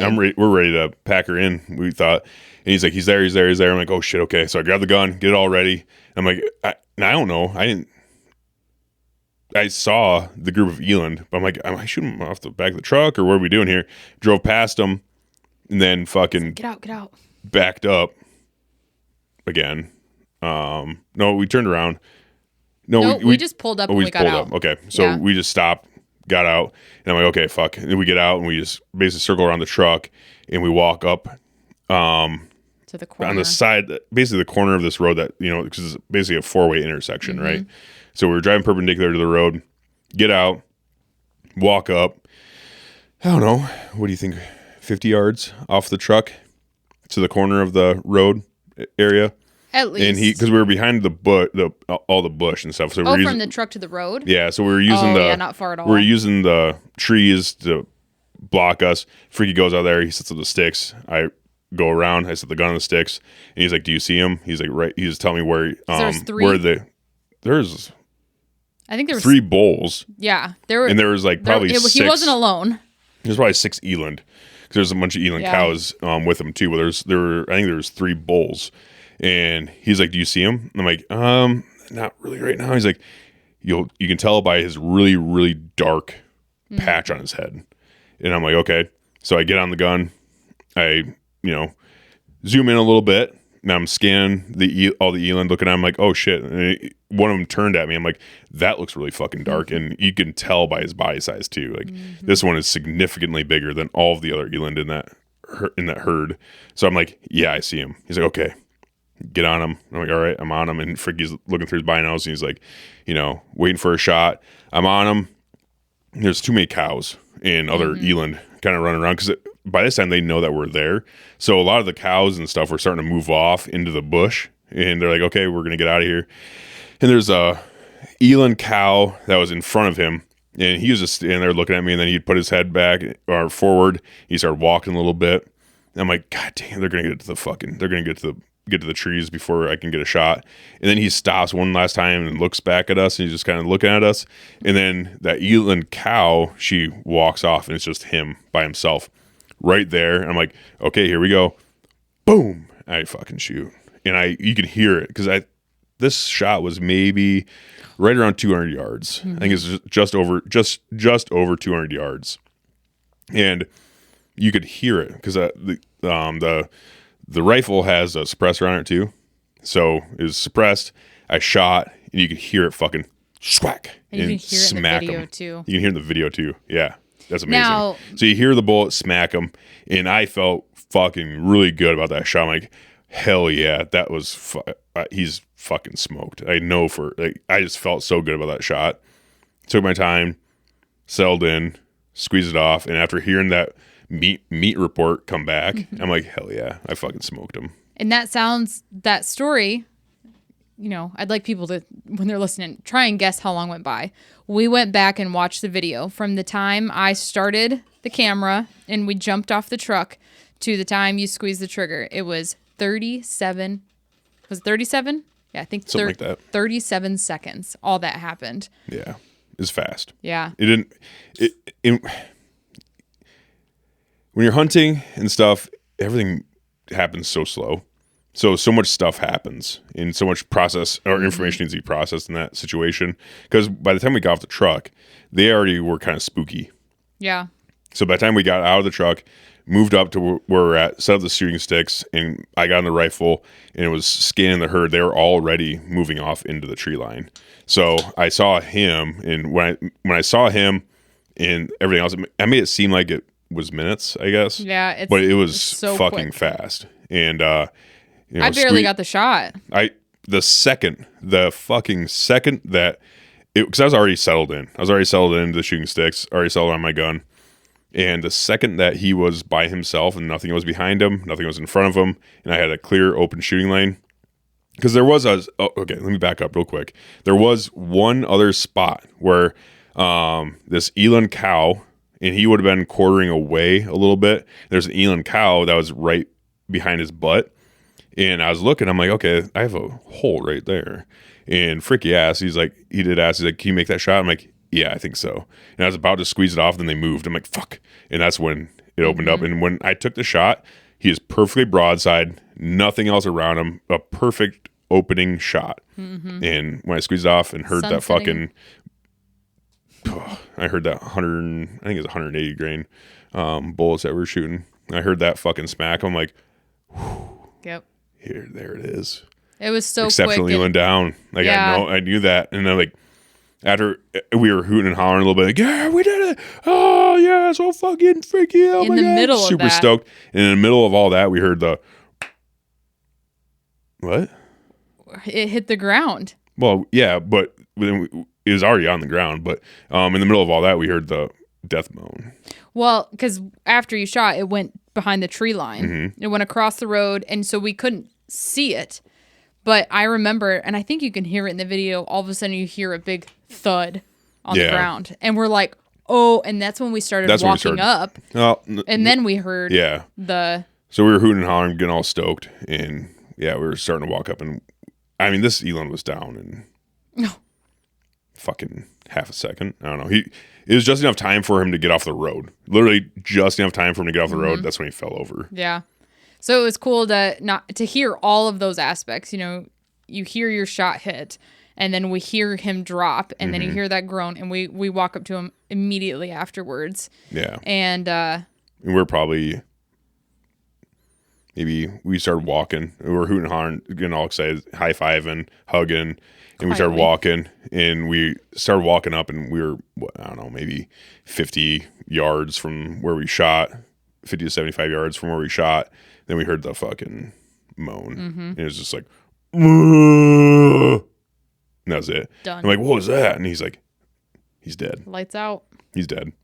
And the really cool thing that just totally solidified the exceptional, what word am I trying to think of? Exceptionalism? Sure. I don't know what you're trying to say. Finish of this eland. Oh.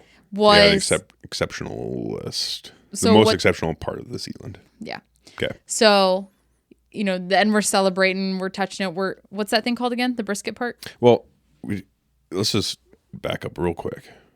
So we were walking up to him, heard the moan, got up to the animal, and the first thing you notice when you get up there is how fucking big this thing is. It was massive. Like and then it kind of all comes, because when you're seeing them from, a few hundred yards away, or even when you're driving around, you see them close to the road, like you notice they're big, but nothing really compares to when you walk up on them and start touching them and stuff, and that dewlap and everything. You're like, holy shit. Yeah.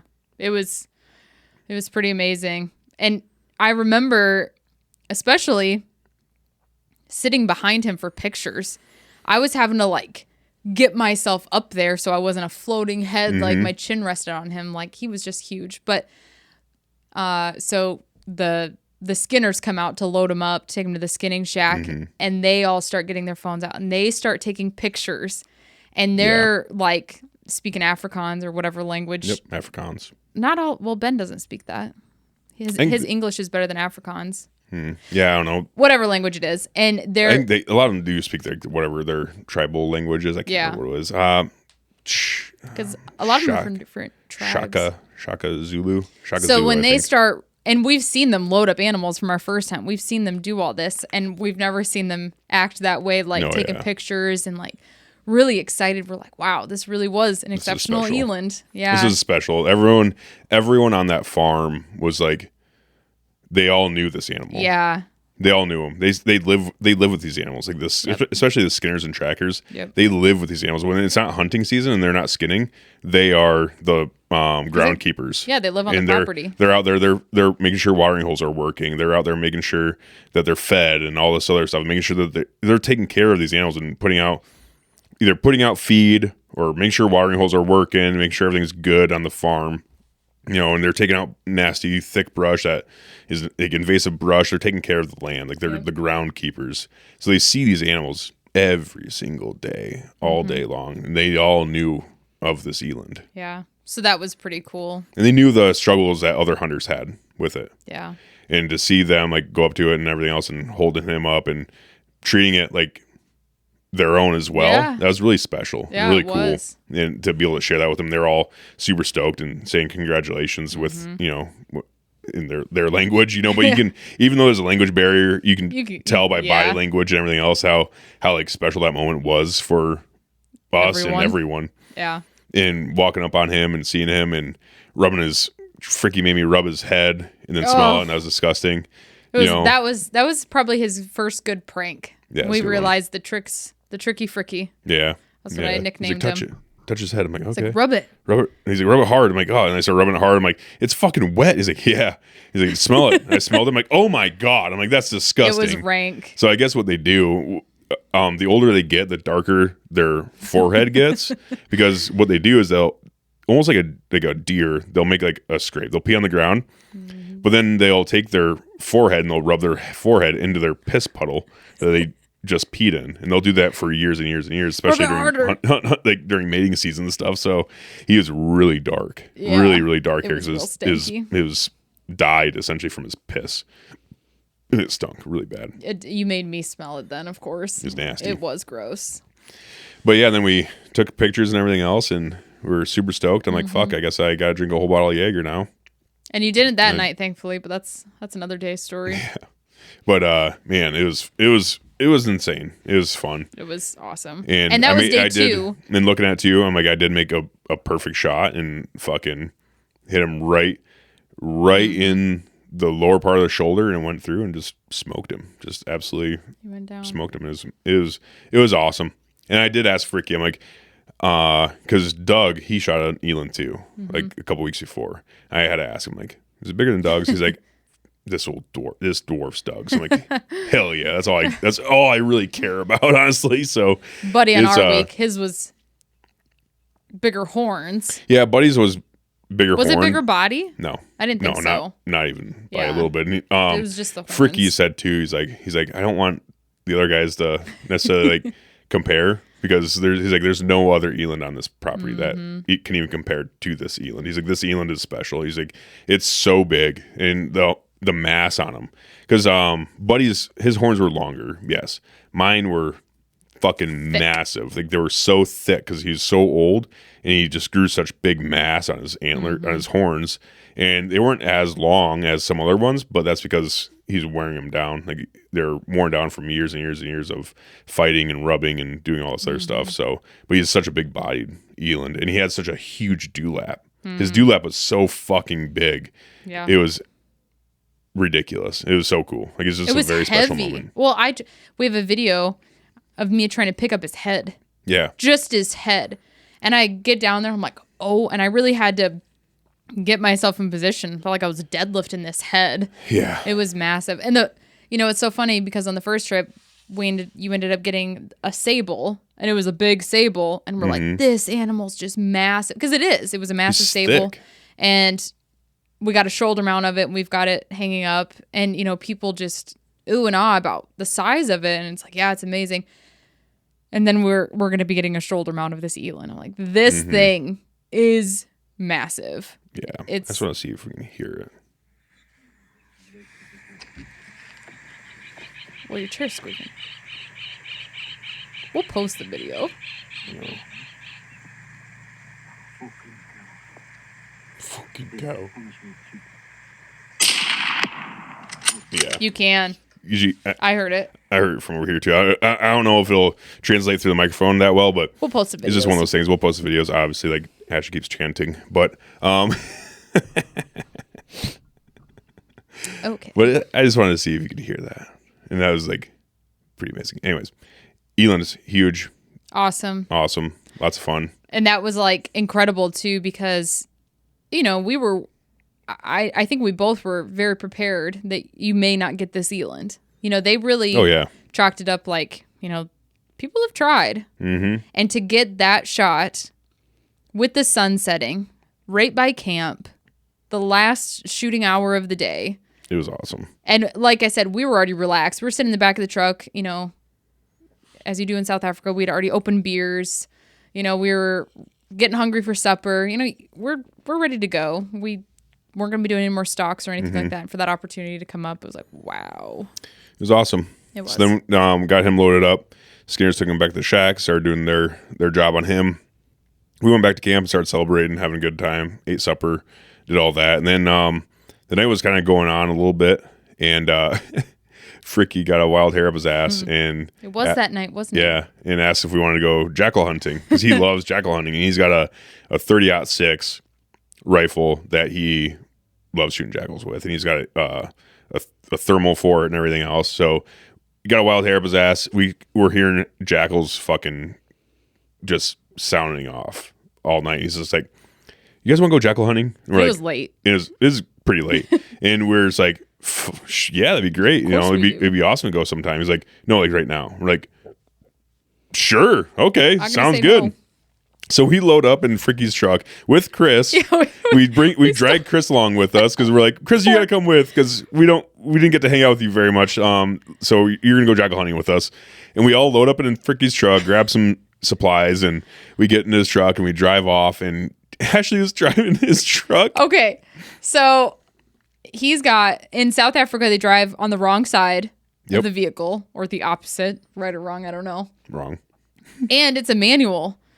And I don't really know how to drive a manual. You drove a manual one time with my Jeep. It was in El Paso, and I did not like that. And I was like, "This." I mean, I know the general concept. Yep. And I would like to think if my life depended on it, I might ruin the motor in the meantime, but I could get it done. So of a sudden, you could get it to move, so that's good. So in the truck, you're just like, okay, but everything's opposite now. Yes. I'm like, oh my gosh. And at first, Fricky gets in the back, and it's not even a 4-door, his truck. You have to crawl in. Like, it's a small truck, and it's the 4 of us just having a grand old time and having fun. And Fricky gets back. He's like, Ashley, you drive. And I'm like, no, I am not. And he's like, you're driving. And I was pretty adamant for a minute. I was like, well, fuck it. Why not? We're in South Africa. We shot in Eland. He's already in the back. Why not? So I get in the driver's seat, and Jacob's up in the passenger seat. And Fricky and Chris are in the back, and they're coaching me through everything. And I drove that thing very well. Oh, yeah. You did great. I did better than any American vehicle that I've ever tried on. I don't know what it was. I think, we're on the back roads. There's no traffic. There's no other vehicles. It's pretty flat. And so I had so much fun doing that. Oh, yeah. Driving around. I only killed it once, and that was on a reverse. Yeah, he was like, okay, now reverse and then go forward. I did kill it that time, but every other time before that, it was, there was a quick, I was so thankful, Chris, I had, my stuff was in the back with them. And so he grabbed my phone out and started filming it. And so that was a lot of fun. Yeah, it was awesome. So we get out there and we set up a stand. And we're just shooting off the back of the truck, essentially. Like he went and put out his call. He went out and put his call, and I was on the gun because Ashley was like, I'm good. And everything else, I'm like, okay, I'll shoot some jackals. So we get out there and, set up the collar, and fucking a jackal comes in, smoke him right off the rip. I'm like, fuck yeah, this is awesome. So I smoked that jackal, and Fricky's an asshole. And he's like, you shot a leopard. I'm like, what? Well, so he had with the thermal he had on there, we were watching it on his phone. Yeah. So we could see what you saw. And he didn't say it. It wasn't like a quick, like, haha. He was like, I don't know what you shot. And he came up to me and he was like, I don't know what he shot. Well, and I'm like, what? And he was like, I think it might be a leopard. I was like, And then you're like, what? And I'm like, what the fuck? Are you seriously? He's like, I think it might have been a leopard. I'm like, what the fuck? Is like before that too, because I knew they could see it on their phone what I could see. So I asked, I'm like, is that a jackal? Because I'm not great, especially through a thermal. And Chris was like, yeah, it's a jackal. I'm like, cool, boom, shoot him. And that's when Freaky was doing that. And I was like, it's not my fault. Chris said to shoot it. Chris said it's jackal. And Chris was like, and Chris wasn't in that joke. He's like, it was a jackal. I'm like, no, for a minute he did get in on the joke. He's like, I don't know. He caught on. Did he? Okay. Yeah, he did. He had me going. I know. Like, I thought it was a jackal. I don't know. And I thought it was a jackal. Freaking out. I'm like, what does this mean? And I was like, is it legal? He said, no. He's like, this is a big fine. He said we'd have to get the shovel. I was like, oh my gosh. I'm like, oh my gosh. Like, shoot, shovel, and shut up. I guess we gotta fucking shovel it out. But then, Tricky Fricky, we realized again, like, okay, all right. We walked up to it and everything else, and saw it was a jackal and everything else. So it was fun. But, so that jackal came in, shot him, and then another jackal comes in after a little bit of time, shoot that one. So I ended up shooting 2 jackals, and it was just a really good night. It was. It was so fun. We stayed out entirely too late. Poor Chris. I mean, we were out till... I don't know. Had it been fucking 2 in the morning. I was going to say 2 or 3. he's got to be up no later than 5. Yeah, because they're hunting fucking buffalo, so they want to get out to their blinds like ASAP. Yeah. So poor Chris was just like, and I think we slept in a little bit. We slept in a little bit. We're like, we shot the number one animal. Yeah. We're good. We can sleep in a little bit. So we did. Yeah. And Chris couldn't. So we saw Chris the next day at lunch. Oh, he's got bags under his eyes. We're like, how are you doing, Chris? He's like, I'm tired. But it was so fun. That was a really special night.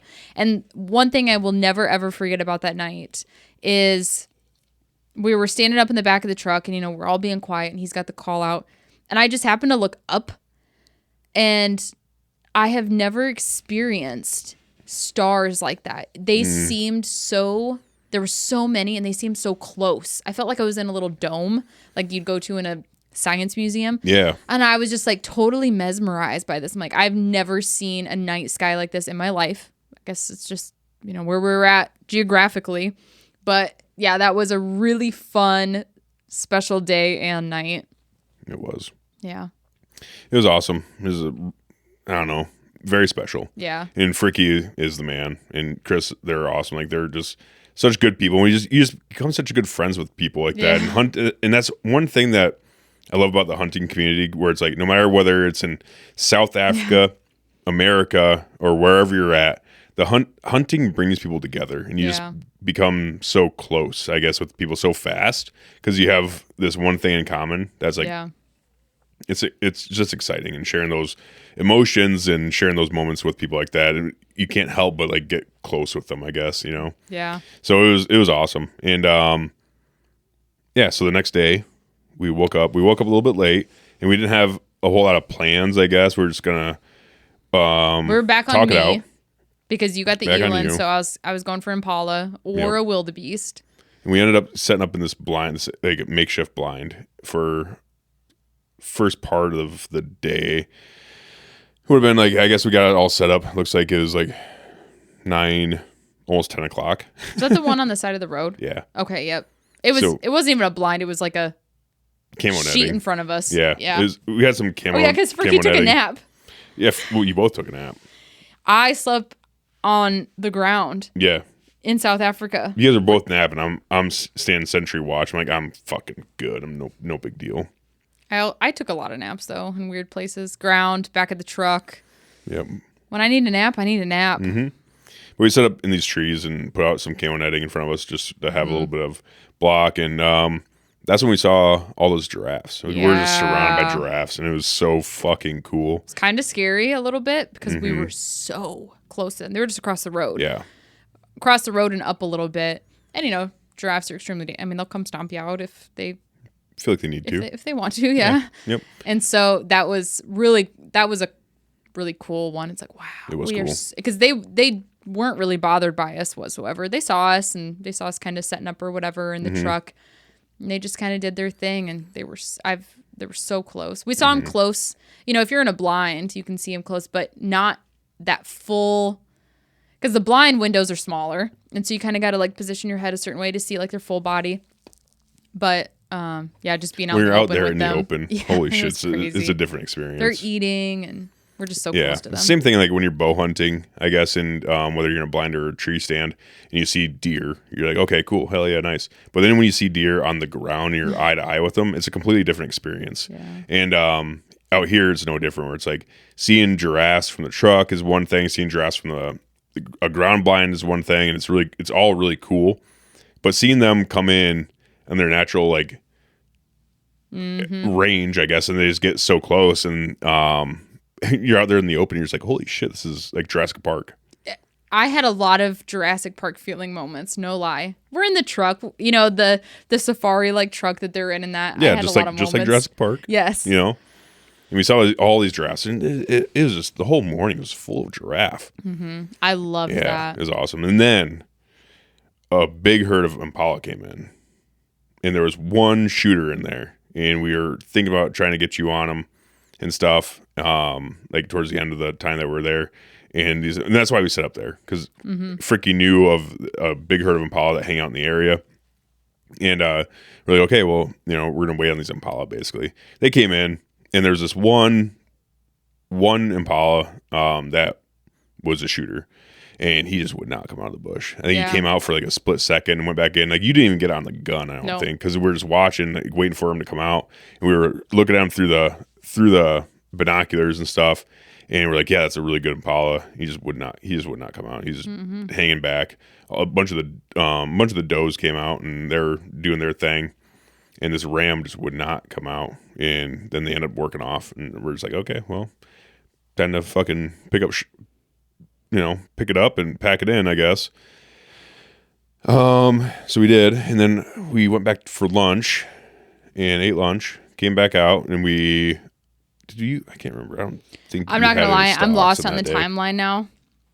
So looking through when were you made aware of the monster? So we had a couple named animals, the Exceptional Eland and the Monster Impala. The Monster Impala, yeah. I think we saw the Monster Impala day one. Yeah, and when we were driving around, I'm like, he's a no shit shooter. Yeah. Any way you can take him, take him. Yeah, and I'm pretty sure that was day one. Planning on getting Impala. No, because you did trip one. Yep. You had other animals. I wanted an Impala, but then I don't know what date that was. So let me see here. I wrote this down. Yeah, this is August 29th now. We're looking around, looking at some stuff. Let me see here. Okay. Yep, it was this day. So, yeah, day one, we saw the Monster Impala, but it was a very split second like thing, and I didn't even see him. Yeah, I barely saw him. Yeah. I just saw him like weaseling through the bush. Fricky's like, there he is. If no matter what we're doing at the time, if we get a shot at that Impala, we shoot it on site. And we're like, okay. And we kind of, after seeing them and stuff like that, obviously if you have the gun, then you're shooting them. Mm-hmm. But I think that was one where it's just like, no matter whose turn it is, whatever the situation arises, then someone's going to shoot this Impala. So that day we, went back, had lunch, got back out, and we're driving around doing our thing. Just kind of cruising around, just kind of taking it in, and didn't have a whole lot of plans. Like, just trying to find a wildebeest, trying to find an Impala, trying to find a diker. It was another animal I really wanted to shoot. And we were driving around, and sure as shit, fucking Fricky sees this Impala, and he's like, there he is. Way through the bush. I couldn't even see him. I did not see him once. I didn't see him. Till you shot him. Well, so when we first spotted him, we were on this one road, and the way the roads are set up, this little piece of the bush was kind of smaller. We caught a glimpse of him, and Fricky's like, there he is. Like, we got to shoot this Impala. So Ben drove around and got to the backside of this little chunk like area, and there's another road that popped up over, and he's like, get on the gun, because if he worked his way, because the way he was going he's heading towards this other road, and we're like, if we see him on the road, shoot him. If we see him in the bush, like, we're shooting him, right? So we were in the back of the truck, and I had the gun ready, just in the back of the truck, ready for anything. Then sure as shit, like, we pull up, and he's like, there he is. He's pointing out, like, forward, Ben, back up, Ben. And I'm sitting there on the gun. I'm like, ah. And then I caught a glimpse of him. He's working through the bush, and I just flicked it off safe and squeezed it off. And this was literally seconds. It was crazy. I remember I was like balancing in between the cooler. I was trying to like film it quick. I didn't even see him. Yeah. And then boom, I'm like, oh my gosh. Yeah, right. Like the second Ben stopped and Fricky was getting all excited and stuff, and I just squeezed the trigger off. I had a quarter. I remember seeing him, and I'm like, I had a quartering away shot, and I just put it basically on his last rib because it was quartering away pretty decently, and I squeezed it off and fucking hit him. And he's like, "You hit him! Yeah, he was so excited for that one. Oh yeah. So then we hop off the truck. We start tracking, and there's blood everywhere. It was so crazy. Everywhere. Turns out a 300 Win Mag piles Impala up pretty quickly too. Yeah. So we were tracking him through, and then really heavy blood trail. Probably the heaviest blood trail I've ever seen on an animal with a gun. Because a lot of times guns don't leave huge holes, Mm-hmm. So blood trail was insane. There's lung on the tree. We were walking up, and there was a fucking lung stuck to the tree. He literally blew his lungs out. It was insane. He's just kind of pointing. He's like, look. I'm like, holy shit. I'm like, what is... Oh, my God. That's his lung. I was like, holy shit. Mm-hmm. So we're walking up blood trail him, and I'm telling you, fucking Ray Charles could have followed his blood trail. It was so thick. It was so much blood. And got up there, and there he lay down dead. And we picked him up. He was holy huge. Shit. He was so wide. He didn't even look like an impala, almost like just his rack. His horns went out and swept straight up. Like a lot of times impala will go out and then curl and almost come back. Like they just all have different like shapes to them a little bit, like just a little bit. And this one was so strange because he went back out and then straight up. So he looked like a field goal post. So cool. It was so cool. So then he got another impala. We're like, well, we gotta get him shoulder mounted. So yeah, because he's the monster impala. He's the monster. So I shot the exceptional eland day that second day, and then third day shot this fucking monster of an impala. Mm-hmm. So we're like, well, now we got more shoulder mounts, I guess. So we're just gonna have a house full of impalas. Yes. And that was awesome. Went back. That was it for day 3. Yep. And we got good night's sleep that night. Yeah, we did. Because we were tired. We partied. We had fun. You know, like we do every other night. We had fun, but we were like, we don't want to be super hungover like we were today. So we went to bed at a decent time. Yeah. We got a good night's rest. And then day 4 rolls around. Let's see, what happened day 4? Oh, yep. Okay, so day 4 is Ashley's day. We go back. We wake up on time and eat breakfast and everything else. We game plan. And Freaky's like, I kind of want to go back to that same watering hole that Ashley was at. 'Cause now it's like, I've shot 2 animals already. Mm-hmm. And I'm like, we need to get Ashley something. We need to get Ashley something. And I wasn't as worried about it as you were. I was. Yeah, like, I know. I need to get, we need to get Ashley an animal because this is something that has to happen to this go around. So Freaky's like, okay, let's go back to that same watering hole where she had that encounter with that zebra. But sit on the other side. Yep, we changed sides. Yep, because he said they were actually coming in on, well, was it the east side, I guess? And so we were sitting on like the south side. They were coming in from the east when he thought they were going to come from the north. So we actually sat on like the west side. So they were going to come in.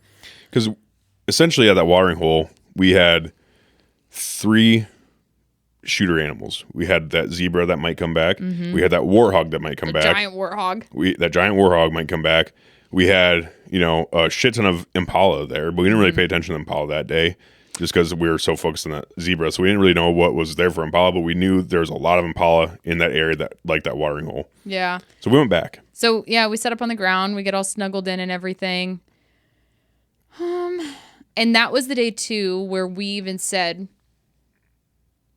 yeah, that was the day that we were like, we won't go back for lunch because it was getting really hot. Or was that the cold front? We had a cold front in the middle. That was the cold front. Okay, so it's cold. So we didn't really know exactly what they would be doing. Yeah, we both have jackets on that day. Yeah, so. that was the much colder day. That's when it started cooling down.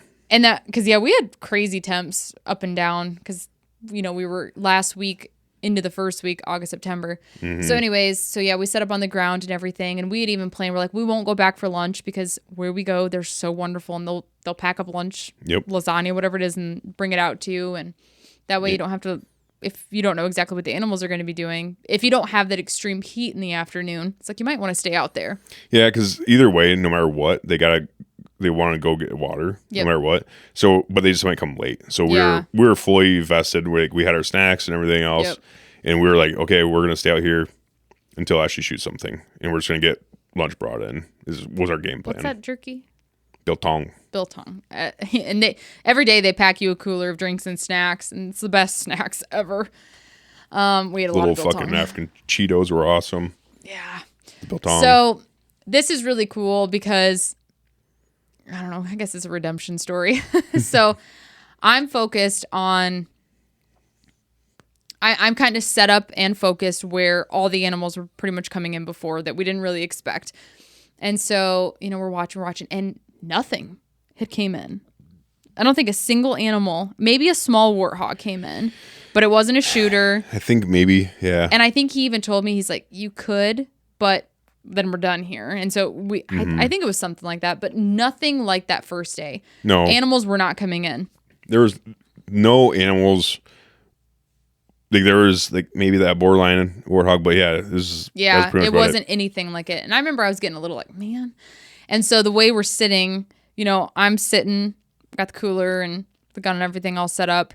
you're right behind me, kind of on my left shoulder, and then Fricky's behind you. I had nobody to my right. And you've got the camera, and I had the tripod set up on me. And all of a sudden, I hear Fricky, Impala. And then... Well, mind you, I don't know if you stressed this enough, but this is hours. Yeah. Like hours. Yeah, like we sat there. 3 or 4 hours. And like nothing had come in. So boring. And my eyes... And I think I was looking down or something. I almost think I was eating something too. I don't exactly remember. But I remember I look up and I'm looking at where I think they're coming in. And then all of a sudden I look and it is to our right, close. I'm like, oh my God. This is borderline archery range, I think. Oh my gosh. It was so close. And I'm just like, oh my God, I don't want to spook it or anything. I'm like, okay, I had to do all the things. And there's just one Impala. Yes. All by itself. And I don't hear a lot of what you and Fricky were saying. I start getting set up, and in the video you see me, I have my eyes on it. It's so fun watching that. And I needed to scoot. I needed to scoot my butt over because it was so close and to the right that I wasn't set up to shoot right there. And so I kind of shimmy over, and I'm trying not to make any noise because it was so close. And I like had a bunch of gravel on my hand, and I kind of like get it off quick.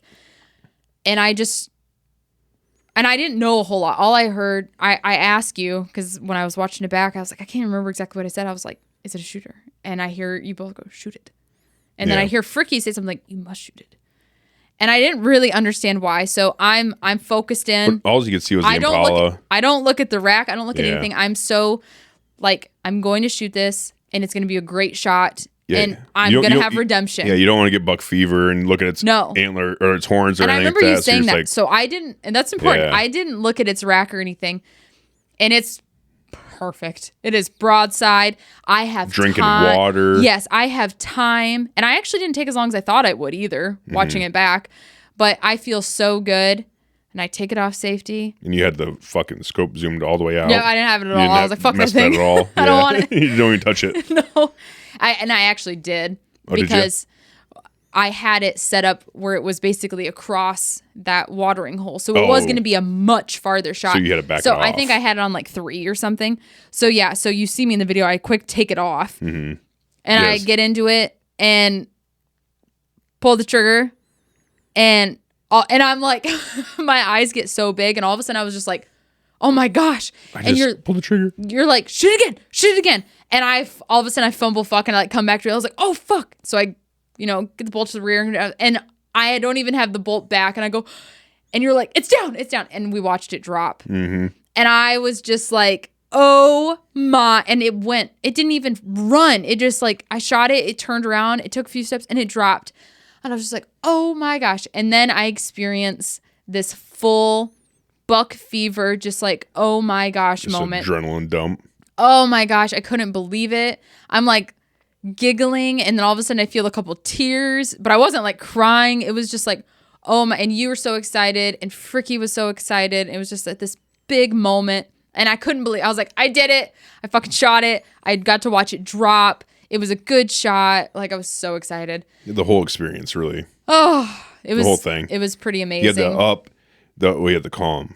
Then you had the shot break, and then everything is going crazy, and I'm yelling at you to shoot it again. I'm fucking with the bull. I'm like, God, and I knew that too, because with the zebra, when I shot that, I racked it right away so fast because I knew that was important for a follow-up shot. Yeah. On the Impala, I didn't. Thankfully, I didn't need to. But it was just like, I was like starstruck. I was like, holy shit. Well, I'm sitting there because from my point of view, I see you shoot. I know it's hit because the way he jumped in the air and heaved up, and he started trying to run off, and I'm like, shoot him again, because I didn't know exactly where you hit him.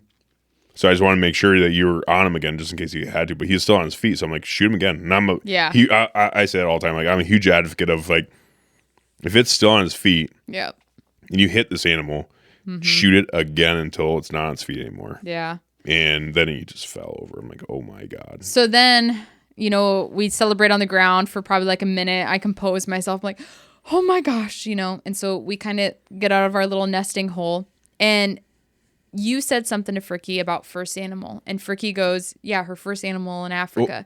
Well, let's back up, because we don't even know what we shot yet, but did you want to talk about like what Fricky and I were talking about that you no, can hear? Not yet. Okay.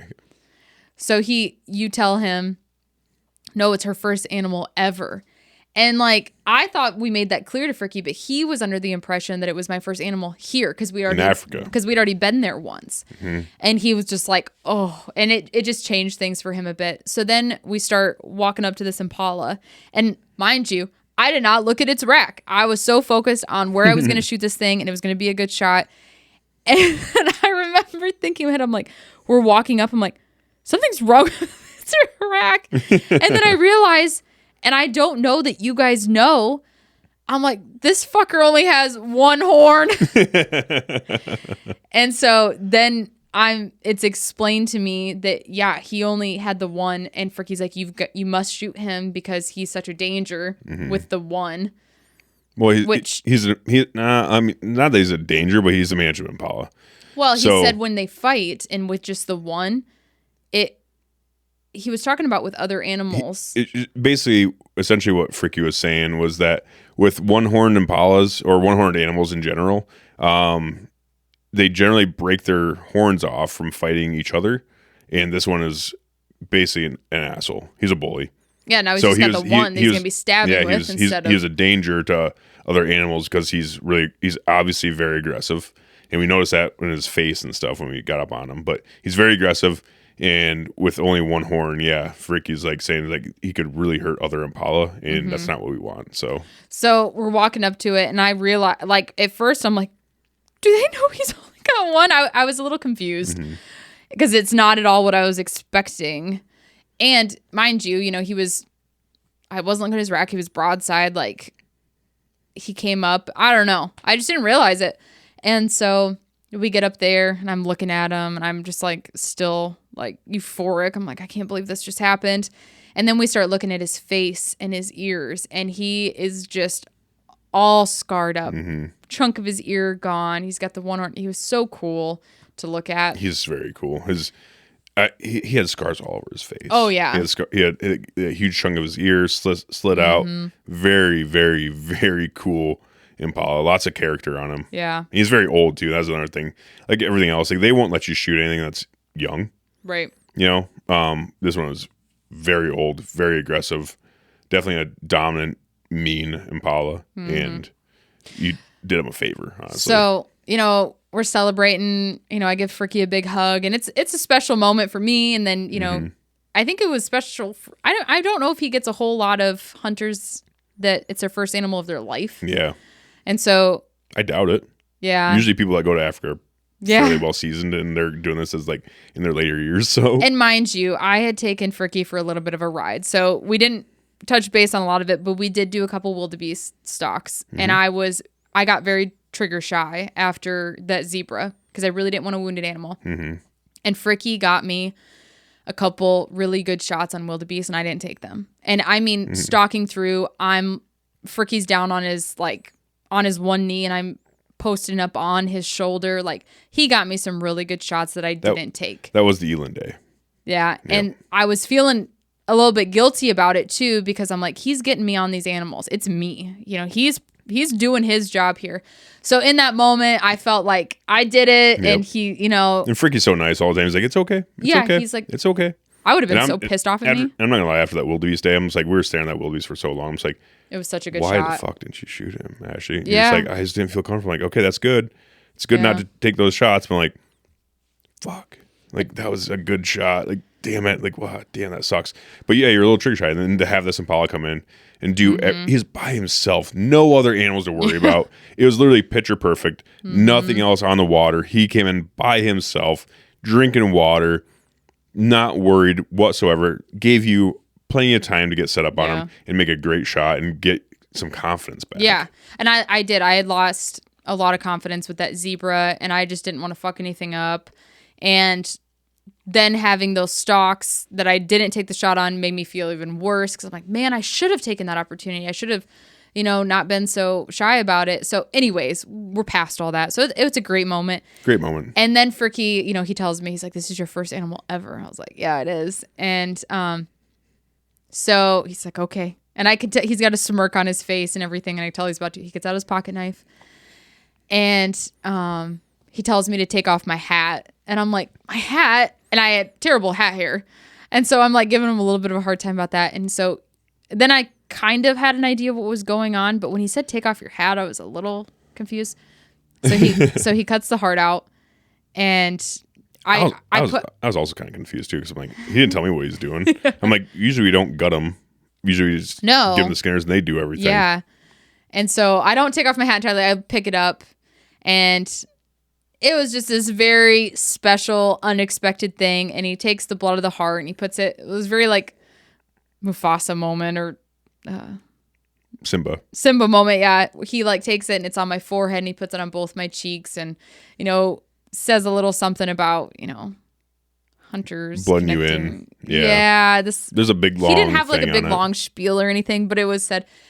And then he cuts off a chunk of the heart with his pocket knife and hands it to me. I'm like, well, I'm not going to be a bitch about this. So I pop it in. I eat a chunk of its heart. And that's like a pretty big tradition for your first animal ever. Yeah. Especially it's like you eat a piece of the heart and also get blooded in to the brotherhood of hunters, essentially. I felt pretty special. You should have. That was awesome. That was like not only was that a special moment for like you, but like for me too. And like watching that all happen, it's like, I'm not. Gosh, that makes me sound like a fucking dick or kind of it's not about me, but I'm like, it's also special for you, but it's also special for me. And I'm like, it's a very special moment because we get to share it. Yeah, you're so passionate about hunting. Yeah, I'm like, it was a very proud moment for me to see that and have you go through the whole ceremony. I'm like, that's so fucking cool. Yeah, it was pretty special, and so that was it wasn't even lunch yet. Where did you put it on you at again? My forehead and both my cheeks, and on your chin too. Well, it was. He really wetted his hand down. Yeah. So it had dripped down, and it looked pretty wild. And it was funny though because we didn't have to skip lunch, and it was still a couple hours actually until lunch because lunch is at like 1. Actually, and so it dried. So we do the whole sentimental thing. We kind of get out of our moment. We carry on with our day. I'm covered. My face is covered in this blood and it starts drying and it starts cracking. And it was so funny too, because we get back to camp for lunch. We take our pictures and everything. And I had made a little comment. I was like, I don't know if I want to wash it off. Like, this is really cool. It's so cute. And then Jacob's like, you should probably wash it off. Yeah. And because there was actually a little bit of guts in there. Well, I mean, he had to go up in the guts and stuff. And yeah. In your also, mind you, the shot wasn't perfectly broadside. No. So he was quartering a little bit. The bullet did end up going through some guts. So there was a little bit of gut material up in there. And when this whole sentimental ceremony is going on, I'm not thinking about any of that. I'm not noticing anything like that. So I go back down to our yurt. And I'm like, okay, I gotta wash stuff. I was like, man, it is really cracked. It's kind of irritating my skin. And I get a washcloth wet and I start wiping it off. And all of a sudden this smell hits. I was like, oh my gosh. And I didn't notice any in the beginning. Yeah. So I get it all cleaned up and we remember that day. This is so cute though, because it's like we're sitting there and you're like I don't really want to take it off. Like a kid. I'm just so like happy right now. I don't want to like wash it off. I don't want to wash off the happiness. I'm like, honey, it's okay. You'll still be happy afterwards. Like, but you probably should wash it off. It's like when a kid goes to carnival and they get a face painting done, and then the whole rest of the day they sweat and it's like dripping down and it's all the picture's ruined, but they don't want to wash it off. That's how it was for me. So then we carry about our day, and then that night. Yeah, we celebrated. I know what happens that night. Yeah. Well, let me just make sure we didn't miss anything real quick. But we go back to camp, eat lunch, and then we go back out. And I think that night we went and we hit up like a couple more spots, and they were just like short little spots. We made a kill that day. Yeah, we went and sat, but it was really like low pressure because I'm like, yep. I got an eland, I got an impala, you got an impala, and we told Fricky and everyone like we're good, like. We can go home happy if we want to. Like we're good. Like no pressure. Look, but we still want to go out and have fun. Off. We still want to go out and hunt and have fun. But we're like, we are good. Like we are very, very fulfilled in this trip already. So we're good. So then we go out and night we party motherfucking hard. We had a lot of reasons to celebrate. So Jacob still had a bet to uphold to that included Yager. I shot my first animal of my life, and. So everybody goes to bed, and it's me, Jacob, and Fricky. And so Fricky brings out the bottle of Jaeger that Jacob had promised he was going to drink. Yep. He did not drink it alone. We definitely were like, we're doing this all together. And we partied into the I was going to. I'm like, I'm totally game. And Fricky's like, you can't drink it alone. This is Jaeger. We have to drink it together. You're not 18 anymore. We fucking partied hard, though. We took so many shots of Jaeger. And the funnest part, though, was this is like to set the scene. This is all at a campfire at the top of this mountain hill at our camp. And it's just me, Jacob, and Fricky.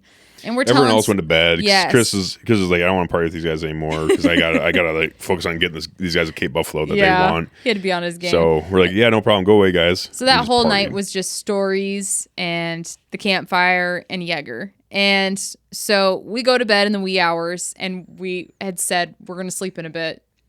Pressure's off. Fricky joked, and he's like, oh, you want to go jackal hunting? Or we're like, no. And so, but I remember telling Fricky, I'm like, do me a favor. Will you, if we're not up here at camp, I think I said by 8. Yeah. Because usually we'd get up at like 5 or 6. Like if we're not up there by 8, come because the yurts, it's canvas material. I was like, just come tap on our tent. And he's like, okay. Because we want to see, we knew like we were partying really hard and celebrating. And we're like, we kind of want to sleep in a little bit. Yeah. And so, okay, so set the scene. So the yurts that we stay in, they're big, they're beautiful. It's better than any hotel I've ever stayed at. And it has these 2 beautiful wooden doors with these big horn handles on them. And what it is on the, like when you first arrive, there's a key to open it. And then you take the key out. And then when you get inside, the door doesn't latch. It's a key that you then put on the other side. And that's how you latch it. You lock it. So sometimes like, we'd go down during lunch. Someone had to take a shit or whatever. And then somebody come down to grab something. And it's like, well, I can't let you in right now because it's locked. Like there was no latch. So all of a sudden, I hear something and I peel my eyelids open and I feel the Jaeger headache. And I hear Fricky. I won't even try to do the accent. He's like, Ashley, Ashley's saying my name. And I open my eyes and I'm facing the wall in the bed. And he's like, it's 8. You said to wake you up. I was like, okay, thank you. And I'm like, oh, and I roll over and the bed's empty. And I'm like, quick, like trying to open my eyes and I'm looking across and I'm like looking over in the bathroom part and I don't see Jacob anywhere. He's not on the couch. And I go, Fricky. He's like, yes. I'm like, where's Jacob? And he's like, what? I was like, where's Jacob? He's not in here. And all of a sudden I look at the door and there's no key in it. And I go, but the door's shut. Yes. And it's shut. I'm like, Fricky, I'm locked in here. And then I'm like, this is some joke. And I'm pretty violently hungover. Yeah. And it's all hitting me. I'm just getting my feet on the ground. And we already know how tricky Fricky can be. So we're like, stop fucking with me, Fricky. And then, so that's what I'm saying. And he comes on, he's like, what are you talking about? And then I kind of hear it in his voice that he is serious. He's like, what do you mean? And I'm like, the door's locked. There's no key. And Jacob's not in here. And I hear his boots walk onto the deck. And then I hear him chuckle. And I was like, is the key out there? And at first he says no. But then he starts to unlock it. And I walk out onto our big, beautiful deck. And mind you, okay, back up a little bit. I didn't really realize, but when I woke up, there was no comforter on the bed. But we had some other blankets. You just had the sheets. Yeah, I thought, I don't know, it was probably on the floor or something. I don't know.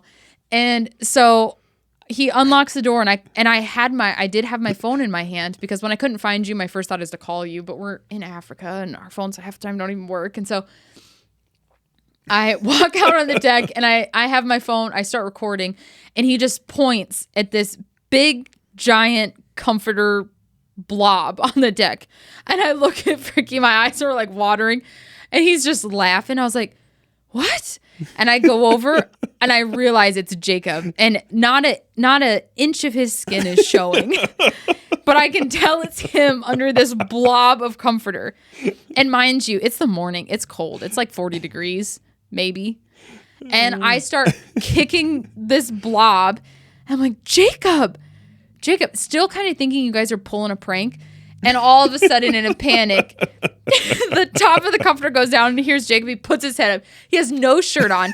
His back is laying flat on the deck, cold boards with lines in them. Yeah. And he's like, what? I'm like, Fricky and I just start dying laughing. I'm like, what are you doing out here? You go, I don't know. Ricky and I cannot compose ourselves. I like walk away. I'm crying, laughing. And then I come back. I'm like, seriously, what are you doing out here? You're like, I don't know. And you uncover the rest of the way. And I realize you literally have no shirt on. Just in shorts. You have nothing you're laying on besides the deck boards. And we are no pillow. Nothing. Just a comforter. It was insane. I'm like, there is leopards out here. Like, we see the animals that come up to camp. Yeah. We see them. And you decided. And it took you most of the morning to like piece it together. So let's back up. That night, heavy drinking. Yes. We go. I remember going to bed, like going back to our tent, and you just climb into bed. I'm like, I'm gonna bathe. So I remember I get in the bath, and as I'm taking a bath, I'm just like, fuck, I'm drunk. Like, I'm really drunk right now. I'm like not feeling the greatest, but like the water is not helping. I'm like, ah, shit. So I try getting out of the bath, and I remember I almost slipped. I'm like, that's not good. I can't slip out of this bathtub. That is a slippery tub, though. Very slippery tub. And I dry off and everything else. I get my shorts on. You're already asleep. You're in bed. And you're just done. And I go and I get into bed. I remember getting into bed, and I close my eyes. I'm like, I can't fucking do this. Like, I'm spinning. Like, the room's spinning. The whole world's spinning around me. Like, I can't collect myself. I'm like, oh no. Like, I'm gonna puke in this bed. I can't do that. So I remember going outside and like sitting in the chair, and like when I sat in the chair outside, I'm like, this feels better. So then I remember I go back in to the bedroom and I just rip the blankets off. I just rip the blankets off. She's sleeping. She's good. Yeah, she's fine. She's already done. So I remember I ripped the blankets off, and I know I didn't think that at the moment. I'm just like super selfish. Yes. I'm like, fuck, I just need this blanket. So I'm sleeping outside in the chair. So I grab the blanket and I go back outside, and I remember going in the chair and sitting back down with the blanket covering me. And that was it. And then I woke up to her kicking me, and I guess I somehow got out of the chair and got on the ground and fell asleep on the ground. And you were like, whoa, fuck. You were a little ways away from the chair. Like, it was very clear that you got up, laid down on the deck. And I'm really surprised also, and I'm so thankful that you, in that state, got the key out, didn't lose it. Somehow. I don't know. Locked it. I still don't remember where you guys found the key. Where freaking it was found in the door. Oh, it was in the door? It was. Oh, good. Okay. You took it out, closed the doors, locked me in. Thank God, so I didn't wake up with a baboon in bed. Yeah, that'd be funny. No, they're mean. I love monkeys. Somehow I didn't wake up with a baboon with me. That would been terrifying, like waking up to a baboon like punching me in the chest or something. Oh my gosh. But no, I don't know. And then we woke up and I'm like, fucking A. And I started laughing. I'm like, what the fuck, dude? This is crazy. And at the time, I don't remember any of this. Like, it all started coming back to me as we were eating breakfast and stuff. But I'm like, at the time, like, I don't know. I just need to get ready. And I got dressed and everything else. And we go up to eat breakfast. And we're talking. I'm like, where the fuck is my phone? Mm-hmm. I'm like, where is my fucking phone? Like, she tries calling it, but it's Africa. Well, they shut off the Wi-Fi during the day. We should have already been gone and hunting. Yeah. So we couldn't call. So we're like, what the fuck? So we go back and we eat breakfast. It's not up there.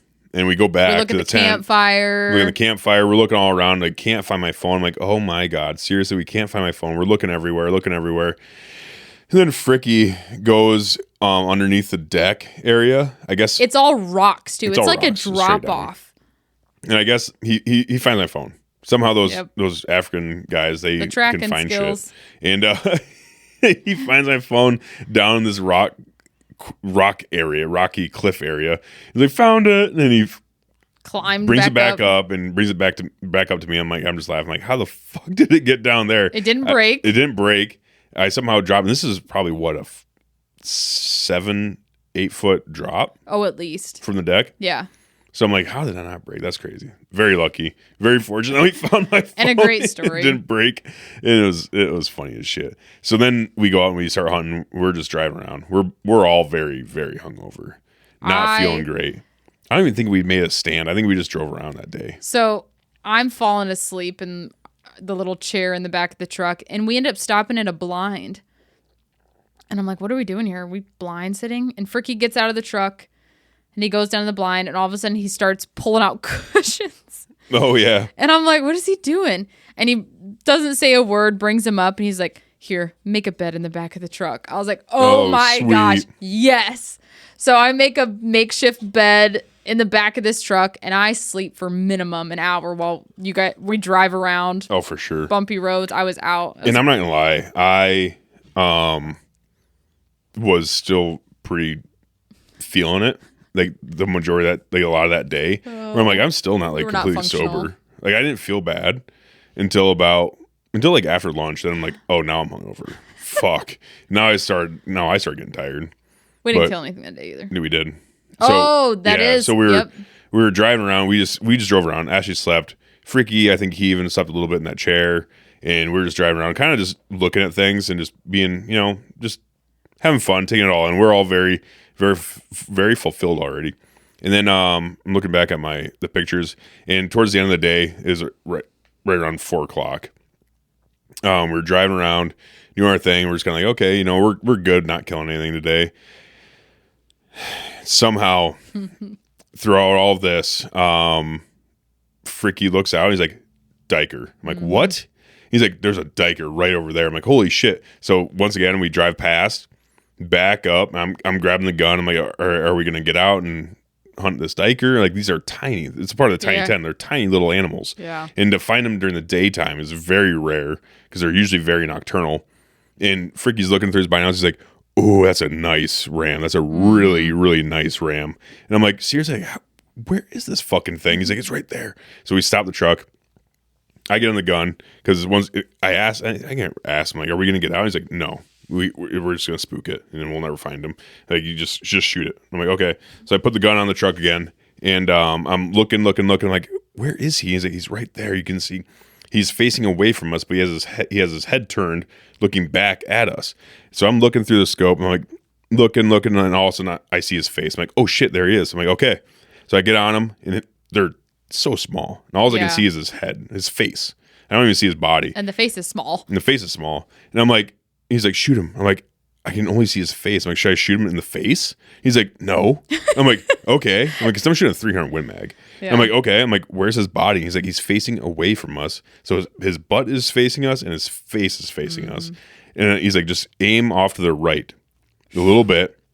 I'm aiming off to the right, and then I can see his ass. I'm like, okay, now I see his ass. He's like, shoot. I'm like, in the ass? And he's like, yes, they're small. You'll kill him. I'm like, okay. So I go to Texas Heart Shot this Diker. Once again, 300 Win Mag on a fucking animal that's what?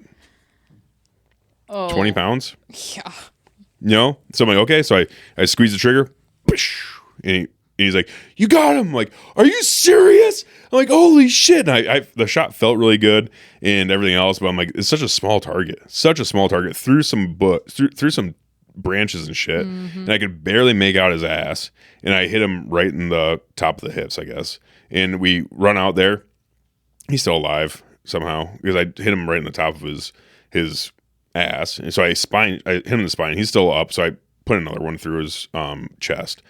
So I shot this little animal twice with a 300 Win Mag. But when we're up close like that, like when you're so close, when I put the finishing shot on him, that bullet didn't have time to like expand and blow out. And by this time, we had different ammo, so it was a lot tougher of a bullet construction and stuff. But anyways, it didn't like demolish the animal by any means. Like, there was a pretty big gash in his hind end from where the bullet hit the first one.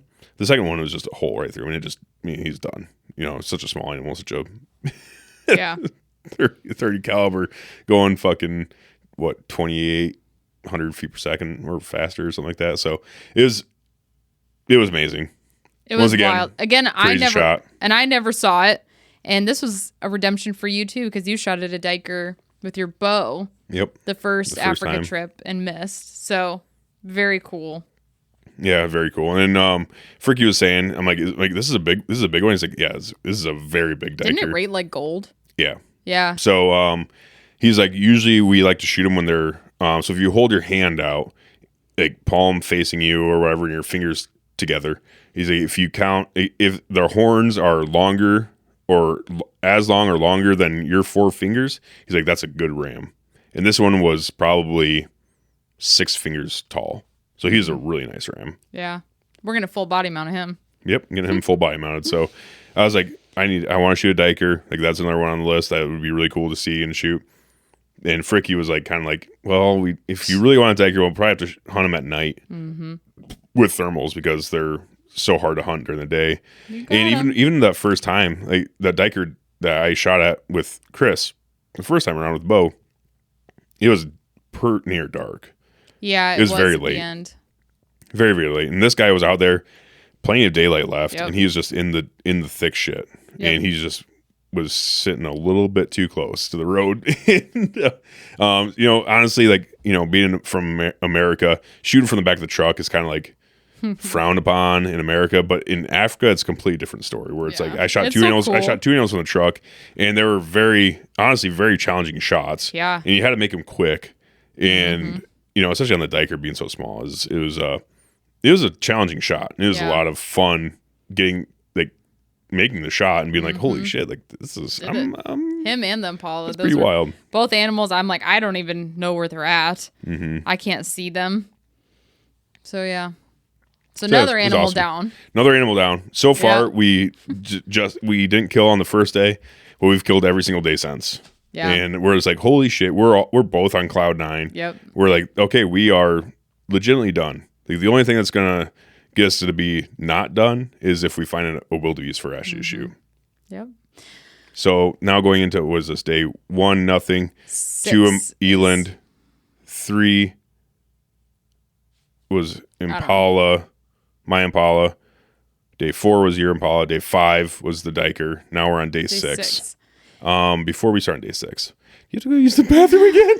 This is gonna be the most pissed on episode. No kidding. I've been slamming beers. I have not. Damn it. Well, we're back from peeing, and we realized we had a camera malfunction again. So we're still learning this video stuff. So bear with us on the clips that come from this episode, I guess. But one camera wasn't rolling like at all through the whole time. Your camera either. It ain't gonna be rolling on me the whole time. Yep. But what do you do? We can't go back in time and re-record a 2-3 hour long podcast all over again. So, which we are getting pretty long, but that's okay. We figured this one was going to be pretty long. It's very detailed. We're trying to be very detailed on this episode because we want to paint the picture of hunting in Africa and how exciting and fun it is. So, outside and getting all the antics from outside of camp, outside of the hunt itself and in camp, it takes a little time to get through some of these stories, but. So we're on day 6. Shot the diker. Wait, was it 0? Day 1, nothing. Eland, Impala, diker. Now we're on day 6. Yep. And I remember we didn't party super hard that night after the diker. No, just because we were already still pretty hungover. And we're like, okay, hey, we're gonna have a few beers, celebrate a little bit, talk, have a good time. Go to bed. Then we went to bed at a decent time. Yeah. Then the next day, I'm like, I remember the game plan was like, Ashley needs to get a wildebeest because it's the only thing left on the list that we already have achieved well above and beyond. I'm like, I'm done the rest of the trip. I've already shot all my animals that I wanted. And the only other animal I want is a kudu and a bush buck, but we'd have to go really far away for those. And we're already, we still do have a budget that we want to adhere to. Yep. We're not rich as fuck, and we don't have a shit ton of money that we can just go do whatever we want with. We had a budget to stick to. So we had enough of the budget left where we're like, okay, Ashley can get a wildebeest, and then that's it. And if we don't get it, we're happy. If we do get it, great. Or that warthog, if we had seen that. Warthog. Yeah. So, is wildebeest or warthog? And I can't remember if this day was a bit colder or not. I do remember, so going back to that initial conversation that I had with Fricky. It was a bit colder. I remember we were kind of bundled up. Like, because it got hot, and now it's starting to cool back off. Yeah, again. I knew I had pants on and everything. And I can't remember if it was this day or the day before, but there was a day that we were out stalking. And I did trust that Fricky was only going to tell me he saw something if he needed to. And we're walking, and it's Fricky, me, and you behind me. And all of a sudden, Fricky stops, and he looks kind of left or right. And he takes a few steps further and then turns around and points to me. And there's this trail in the dirt. I don't even like recalling it. Yes. And he pointed at it and had kind of a serious face and kind of made a motion like, look, like keep your eyes peeled basically. And you're taking a video at that moment. And I look back at you and you can see it in my eyes in the camera. I was like, I don't want to be here right now. I don't like this. And so then it kind of freaked me out. But I don't remember what day that was. So anyways, I think it was towards the end of day 6. It was after lunch. Yep. And so mind you too, I guess after that Impala hunt, just to backtrack a little bit, after I shot that Impala, we did go out and we did sit for a little bit and we did see some wildebeest in a certain area. Remember when we sat for a little bit and we saw the wildebeest, but we didn't get a shot off at them? Yeah. This would have been we sat there the rest of the night and then we went back. That was after my Impala, I believe. So we were going to go back to an area where there's wildebeest. Yeah. And try to see what we can do. You know, like I said, I had felt pretty bad because Fricky did get me 2 good shots on a wildebeest and I didn't take them. And the one specifically, it was really hard for me to watch that video back because I was like, holy shit. Like right there. That was unbelievable that I didn't take that. Whatever. So moving forward. So we're out stalking and we're putting a lot of miles on the ground. We're out in the bush a lot that day. And even the whole week, I mean, there were some times where we're sprinting through, you know, we're chasing. We're chasing them. Well, we chased some stuff one day with Chris. I can't remember what day it was. Oh, yeah. It was early on. Wildebeest. Yep, but it was early on. And we saw the zebras and we chased those zebras for a little bit. And we ran into a herd of wildebeest and they were grunting at us and stuff. And it was like we were on wildebeest a lot. Yeah. That was the day that Chris turned tricky too because we're out in the bush and all of a sudden I heard really close snorting, loud, big animal sounding snorting. And he's like, buffalo. And I panicked a little. I was like, let's get the fuck out of here then. I don't want to be charged. He ended up telling me later. He's like, it wasn't buffalo. I was joking. I'm like, my gosh, you guys need to be more. I'm going to believe you when you tell me these things. Taking advantage of it. But so yeah, anyways, we're stalking through the bush and Fricky spots a herd of wildebeest. And we start going in after it. And there's a road. We're in the bush, and then there's a road coming up. And it was a feeder that was over there. We were probably 200 yards-ish from this feeder. And it's a whole herd of them. There's a whole bunch of them. And so we're creeping up on it. And at this point, I didn't really know if I was going to have a good shot because I was given the 2 good shots. And since then we had no good shots. And I should say it was the one really good shot. I had 2. And I remember the one wildebeest, he told me, he's like, if you're not comfortable, don't take it. But the one before that, I was like, I should have taken that. So I wasn't quite sure if it was going to happen. And I was okay if it didn't.